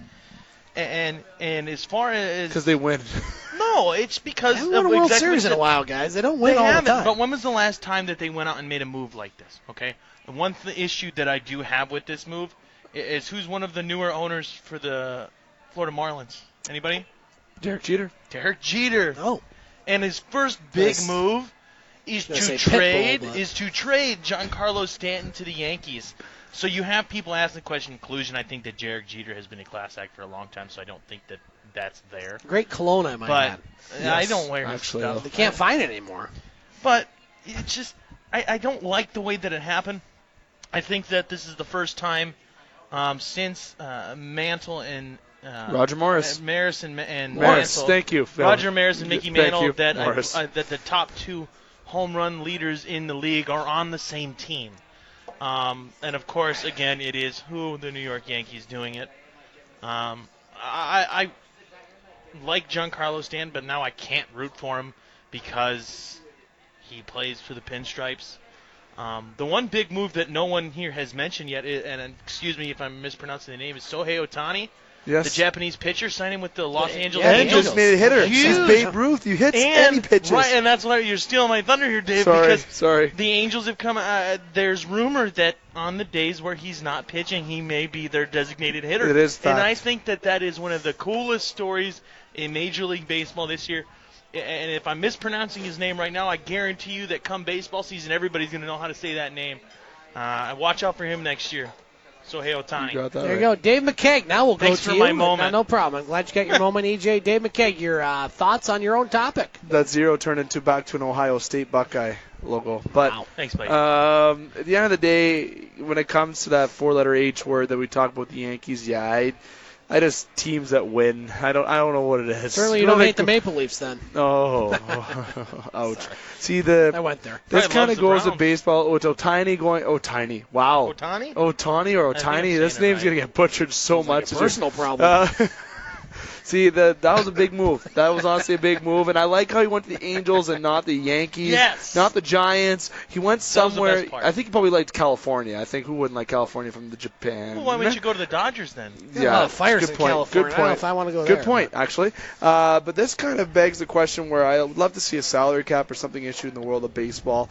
The Blue Jays, don't forget, we're a team that had Tulowitzki, Donaldson, Bautista, and Encarnacion on the same team. So we had a little villain aspect to our team. So this kind of scares me on a Blue Jay aspect because this kind of makes us go, okay, Atkins, are we going to make a run this year or are we just going to blow it up? And he said today that he's not trading Donaldson. He's like, so you can take that as you think. So he's obviously taking a run this year, and he's got to stack up that team a little bit more, a bit better than when he had it last year. If he's going to go against the Yankees or even the Angels this year. I think Trout and Shohei Ohtani, or third time, that he's just going to be a force out there. And Houston's going to, I think, repeat this year. I'm going to say as an early prediction. But with with the baseball world in general, they need to get something in place to change the world of baseball, to shatter it in terms of the Yankees buying players, the Red Sox, who are conveniently in the AL East, and teams like the Dodgers and the Giants, who are in the NL West. Yes. Correct. Thank you, NL West. That they're just buying these players all the time. You got teams like the Padres. You got teams like the Pirates. You got teams like the Kansas City Royals, who did win, yes, but teams that are those one diamond in the rough teams. Toronto's not one of those teams that are diamond in the rough. They've had the most attendance in MLB this year, top 3. Sorry, and the AL, they're the best. So the Jays are not a poor team. They're very rich, and they're thinking about selling the team. So they're not a part of that team that are less fortunate when it comes to money. But the teams that are less fortunate when it comes to money, do you think they had a chance against Giancarlo Stanton? No. They have a chance against Shohei Ohtani? There's a fifth time. I can't even say his name.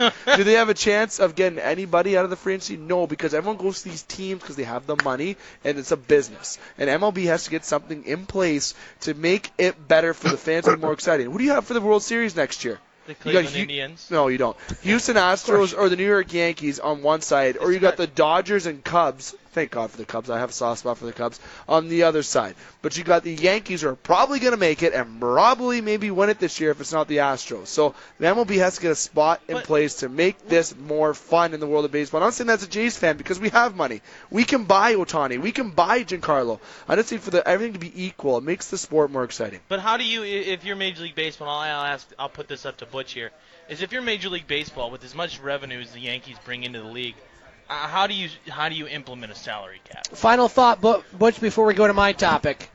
Again, the luxury tax is involved, so the Yankees not only going to be paying for Carlos Stanton's goodies there, they're also going to pay a humongous amount of luxury taxes.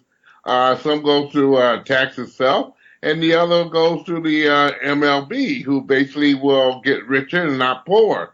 So the MLB don't really care if you how many players you get, because there is some prices you got to pay for the Yankees, and that is the luxury tax they're going to have to pay in having this guy here, and it's going to probably bloom like a doggone helium blip or something here. But again, those are the things you look at. Ohtani coming to the Major League Baseball, he better hold on that terminal slugs don't step on his hand or something there, because he'll have a big problem as well. He won't be able to throw the ball or want to go back out there and hit it. Or Slugs was out there playing baseball there. But like I said, right now it's to wait and see. I see what everybody else will do. I know nothing will output the Yankees, what they did right now there. That is the story of the year. But again, we get to see the other moves that the other teams will make, and it's going to be kind of intriguing here. Let's move on to our final topic here on the game. Guys, I'm going to lighten it up a bit with my topic. My topic has 2 questions, okay? Ooh. We are 2 weeks away from Christmas. Let's see. EJ, you get first crack at this, then Dave, then Butch. You don't want to skip me this time? No, I'm not going to skip you. And so I have 2 questions. This being the Christmas season, I love Christmas. It's my favorite holiday. There's so many things I love about it. But the question I have, 2 questions. One is non-sports related, one is sports related. The first question I have is, what are your top 3 Christmas songs that you like to hear? You don't have to give me your top one, just the top 3 of your favorite Christmas songs that you like to hear. And number 2 is, if you could have a sports present wrapped up underneath the tree this one's easy. And unwrap it of any, the floor is yours as far as possibilities, as far as teams you follow, things you want to see. If you had one present and one present only that you could unwrap on Christmas Day and have it come true either on that day or in the future, what will it be? This being our last broadcast till 2018 with Christmas and New Year's coming up. EJ Russell, top 3 Christmas songs. What is your Christmas present sports related as far as things that you would like to see? One present. Well, I think mine's got to be pretty easy. Cleveland Browns victory would be beautiful. A win. Just a win. Just That's to win it. a game. Wow. Come on. This is cool. You got 2 weeks left. I feel so bad for you. 3 weeks. You know what, though? I'm as far as being a Browns fan, I'm always a hopeful optimist. And I'll tell you what, watching that game Sunday, I actually sat down and I was like, ooh, on Monday at the show, I'm going to wear my Browns hoodie, my Browns socks, my Browns hat, my Jim Brown jersey. Not go there. I was going to do it all, man. And then as soon as of course, they blew it. But my one gift, just come on, win a game. That's it, just one game. Okay, how about your top 3 songs? Do you like Christmas music? If not, you can pass. Well, thanks to my lovely mother. Did I say thanks? You did say thanks. I like that. I love these terms today. Thanks a lot, Ma. But thanks to my mother, yes, I am a fan of Christmas music, because if I know Cindy Russell like I think I do, I guarantee it's playing in the house right now over the surround sound throughout the house. White Christmas has always been a good one for me. Which is definitely here today. Yeah, it's definitely not 3-4 inches of snow today. Sunny out there. Mm-hmm. No, well, but White Christmas was a good one. Bing Crosby's White Christmas? Yes. Okay. Actually, fun fact for you, somewhere I'm adopted, so I'm not blood related. I'm not blood related here, but somewhere on my dad's side, there is blood relation to Bing Crosby. Which okay. So you got 2. What's your third?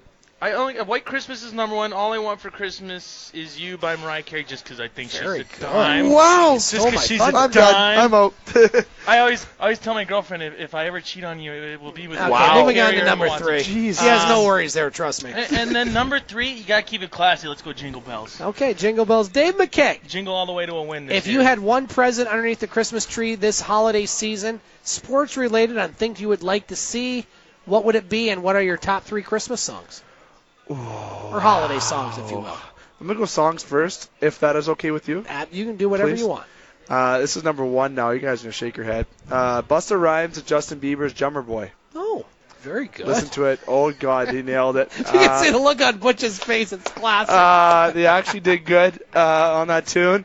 I'm going to have to go. Busta Rhymes. I'm done. Busta Rhymes. That's but Justin Bieber. Michael, that's you fine. got to He's go Canadian. with Bublé. Bublé's just entire album. Yeah. Anything Michael Bublé, Canadian. There's a theme here. There is. Who's the next, Celine Dion? The next one, I'm going to go Snoop Dogg's Christmas. Look that up. There's a YouTube video. Yeah, there's a Snoop Dogg one. You can look that up on YouTube. Okay, he has how an about album, but he has Jingle Bells. It's hilarious. Okay. But yeah, Jingle Bells is one of my favorite Christmas songs, so that's why I kind of sung with that. And Drummer Boy. I love Drummer Boy. Okay. Rumpa-bum-bum. I don't know what it is. I don't think that's to be revved up. I don't know what it is.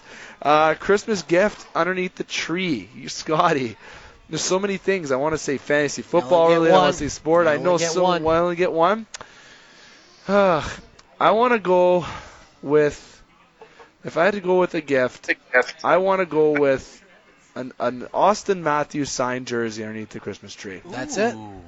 Okay. There you Now, go, road or certified. home? Home Okay. jersey. Blues. I kind of already have my favorite hockey player is Vinny Lecavalier, and that was my favorite hockey player growing up. I was actually compared to him once, Scotty. That's why it all started when I was a kid. Only once? Long fact. Other than that, Austin Matthews is just the savior of an organization in terms of team so deep. But to have a signed jersey of a legend, generational star would kind of be cool. And there's so many more gifts, but that's the only one I can skim on my tongue right now. My favorite player of all time, Ogie Oglethorpe.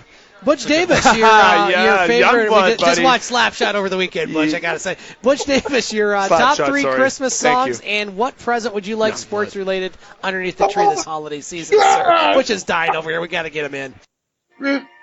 I figure I kind of lighten up the mood and put some background music, Christmas music in I there. like it. I like Well it. done.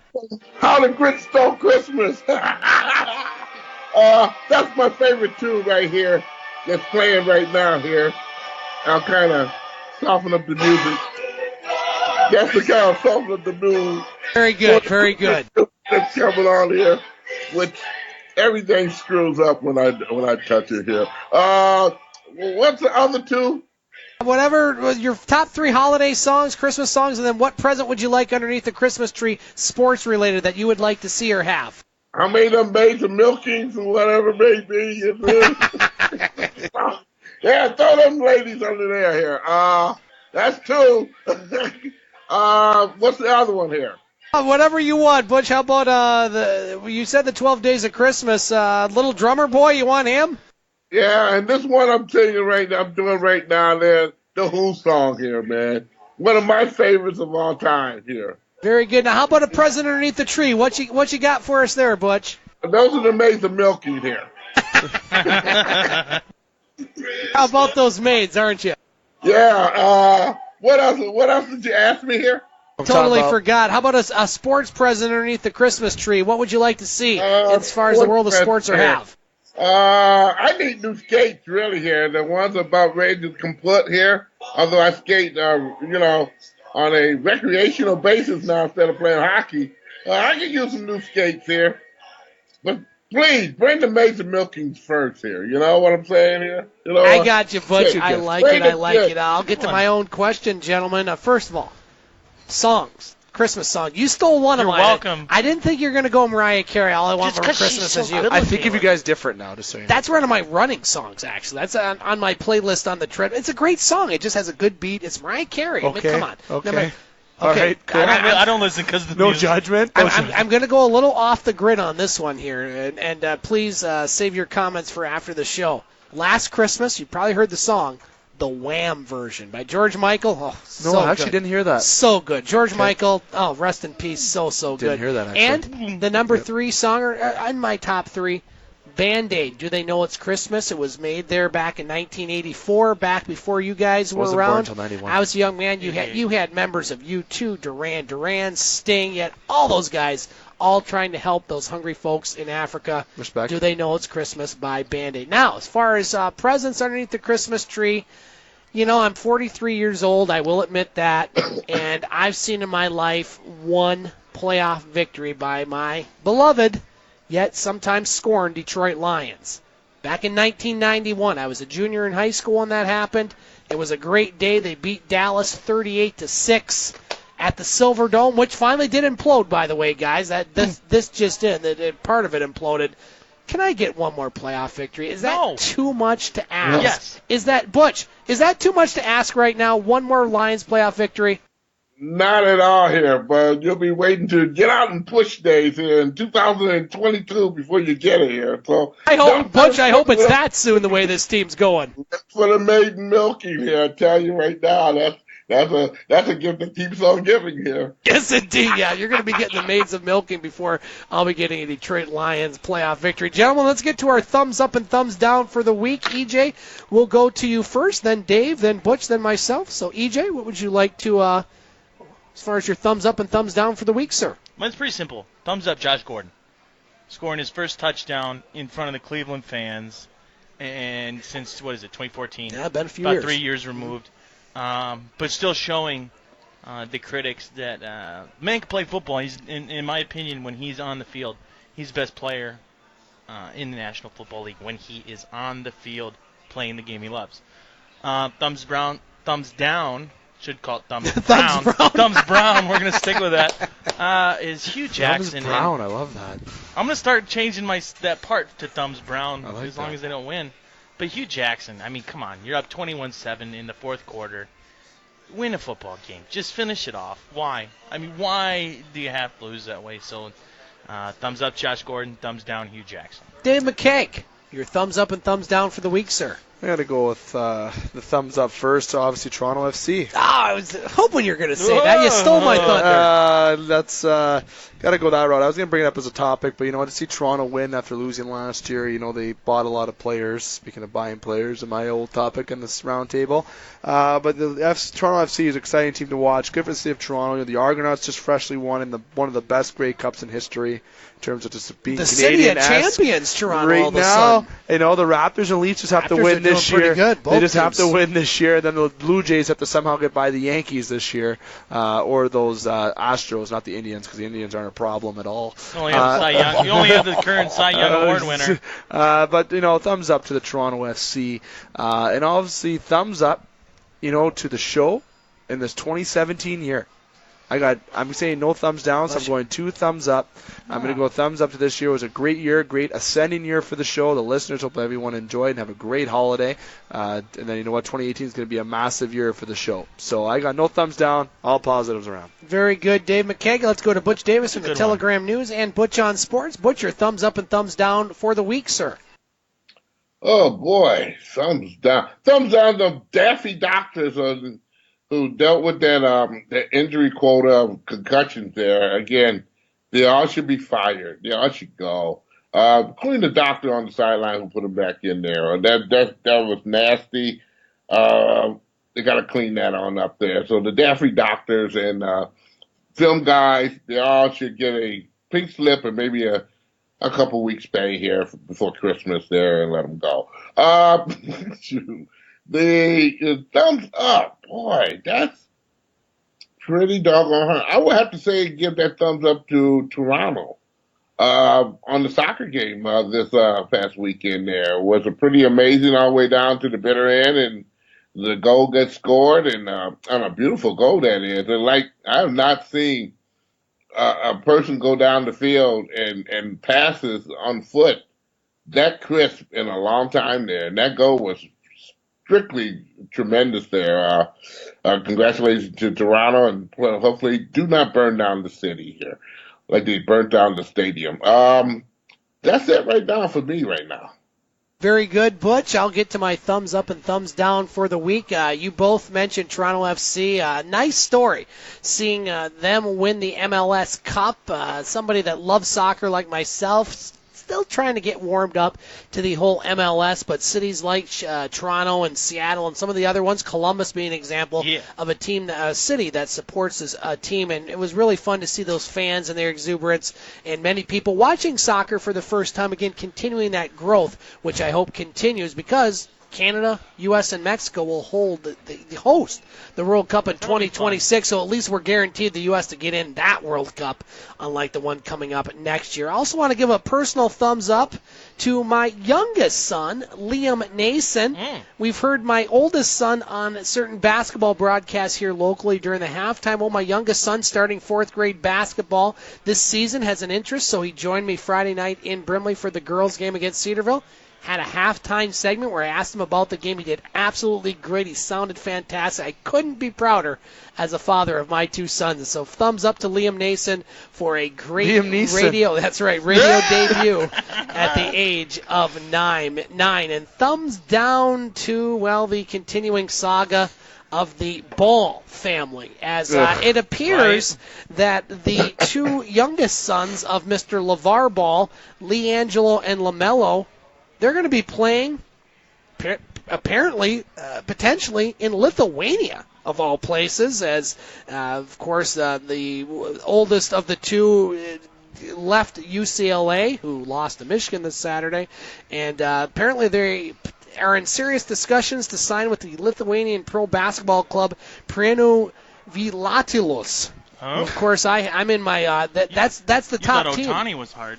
That's actually the top team in my Lithuanian fantasy basketball league. So I have a couple players there. So I'm looking forward to having those two on. So thumbs down to the Ball family. Lithuania, really? I mean, What does this guy do? Here, one question I want to ask. What does I like that. Ball do? I love the guy though. But I what got does to he admit. do for work? He's rich. Big Baller Incorporated. What are you talking about? Right, but he had to get his money from what? The Big Baller brand wasn't always. You ever hear of Grand Theft Auto? That's going to do it here. It's Butch laughing on that last one there, Dave. Okay, so let's go around the horn here. E.J. Russell, first of all, you're going to be joining me for some basketball broadcasts coming up, probably more next year as far as 2018. Merry Christmas to you. Merry Christmas, buddy. Happy holidays, and we will see you in 2018. Thank you. Happy to be here. And Dave, it's been a good run. It has been a good run, and we appreciate you joining our show, and we look forward to a continued partnership with you in 2018. Yes, Dave sir. McKegg, who has been here throughout the incarnation of the 4 game. years. First of all, Merry Christmas, Happy Scotty, Holidays. you too, We have pal. it on the same day in Canada and the U.S. What's coming up as far as your show, the game, on your side of the border? For the game on the Canadian side of the border, Wednesday we'll have our last show this week before we take our Christmas holidays. Before we start in the first week of January, we're going to be there at 9:15 this Wednesday. Then we start in the new year. We're going to have two shows on the Canadian side, as our listeners know best. We're going to have it the Wednesdays at Sports Center. Then also we're going to have Thursday nights at Boston Pizza, Wow. a great franchise joining the game sports show. Very excited. There'll be Thursday nights at 9:15 as well. Scotty, you will be there for the opening My night at schedule Boston is open. Pizza. I invited EJ, but You that's can call me to call you. I could Skype you in Call for me that. in, man. Butch, I would love to Skype you in for the opening night at Boston Pizza. We also have a domain, www.thegamesportshow.com. It's going to be affiliated with everybody, Butch, yourself, the Eagle, Rogers Media. Yeah, I can say that because I can say it. And it's going to be all on the show, all the links, get all the traffic in there on Facebook, Twitter. The website will hopefully be up after the new year. January 3rd is the projected date. We have a good friend of mine, Andre LaFrancois, who's spearheading the operation for free, may I add, in terms of all the websites. Great for him for doing that. So, we got the game Canadian side on Wednesday. Then we're taking 2 weeks off. In the new year, we're going to start everything with a bang, and it's going to be very exciting. Looking forward to it. And again, Dave, what will the website be, the website address? www.thegamesportshow.com. And what we're going to do, Butch, is we're going to put, obviously, these shows here along with the shows that Dave does. We're going to put our broadcast on Eagle 95.1 as far as high school sports, high school basketball, high school hockey, Sioux Eagles hockey, and we're going to be linking up some of your podcasts on Butch on Sports, which leads me to Butch Davis from the Telegram News, and a Butch on Sports. Butch, what does your week look like? And Merry Christmas and Happy Holidays, my friend. Same to all of you guys there. Boy, oh boy. And I'll be delighted to be on that first show there. But believe it or not, if you like, I'll be more than happy to donate a couple blogs on there here, man. There's a controversial as it must be. We gotta always have a blog so they can kind of spruce me up or let me down easy, whatever the takes may be there. But that's great. This week, on the 16th, by golly, we got the colleges going after Michigan State, Wayne State, I do believe Oakland, as well as University of Michigan, and Michigan State. Correct. They're all going to get together at Little Caesars Arena this Saturday, starting at 12 o'clock. Second game at 2:30, I do believe. I'm going to go down there for that particular and eat college food. Probably won't have nothing but pizza and a salad. That's going to kind of come forward. So have the beer on nice and cold. I'll be doing Butcher on Sports all the way through the 21st. 21st will be our last show before we take a holiday break for a couple of weeks and then get back on the skid again here. Of course, Red Wings and Pistons to be had, and also this Saturday, once I leave the building or leave during halftime, of course, I'll be traveling along down there to Ford Field this Saturday at 4:30 to see the Lions and the Bears. Butch, thanks again for joining us on the game. Merry Christmas, Happy New Year. We'll talk to you in January 2018, my friend. Looks good. Thank you. Merry Christmas to everybody. Butch. All right. Merry Christmas indeed. And that's going to do it here for our last show of 2017. I want to thank all our guests, including Louis Krupa, professional baseball umpire, along with our guest, Ted Stowe, assistant coach of the Laker men's basketball team. Our broadcast engineers tonight, Katie Woolen and Lance Monroe. Want to thank Butch Davis from the Telegram News, E.J. Russell on the Team Wireless hot seat, Dave McKeag, Mr. Electric Avenue himself from Sioux, Canada. My name is Scott Nason. Again, Merry Christmas and Happy New Year, and we'll talk to you in the year 2018 from the Wicked Sister on Ashman Street for another edition of the game here on Eagle 95.1. See ya. Merry Christmas. Thanks for tuning into the game on Eagle 95.1. Tune in every Monday night at 6 for local sports talk on The Game from the Wicked Sister on Ashman in downtown Sault Ste. Marie. You can hear the full 2-hour broadcast of the game, including regional and national sports talk and guests on the podcast page snason.podomatic.com. Or you can find the link on our Eagle 95.1 Facebook page. We now return you to your regularly scheduled program. Eagle 95.1 WUPN Paradise, Sault Ste. Marie.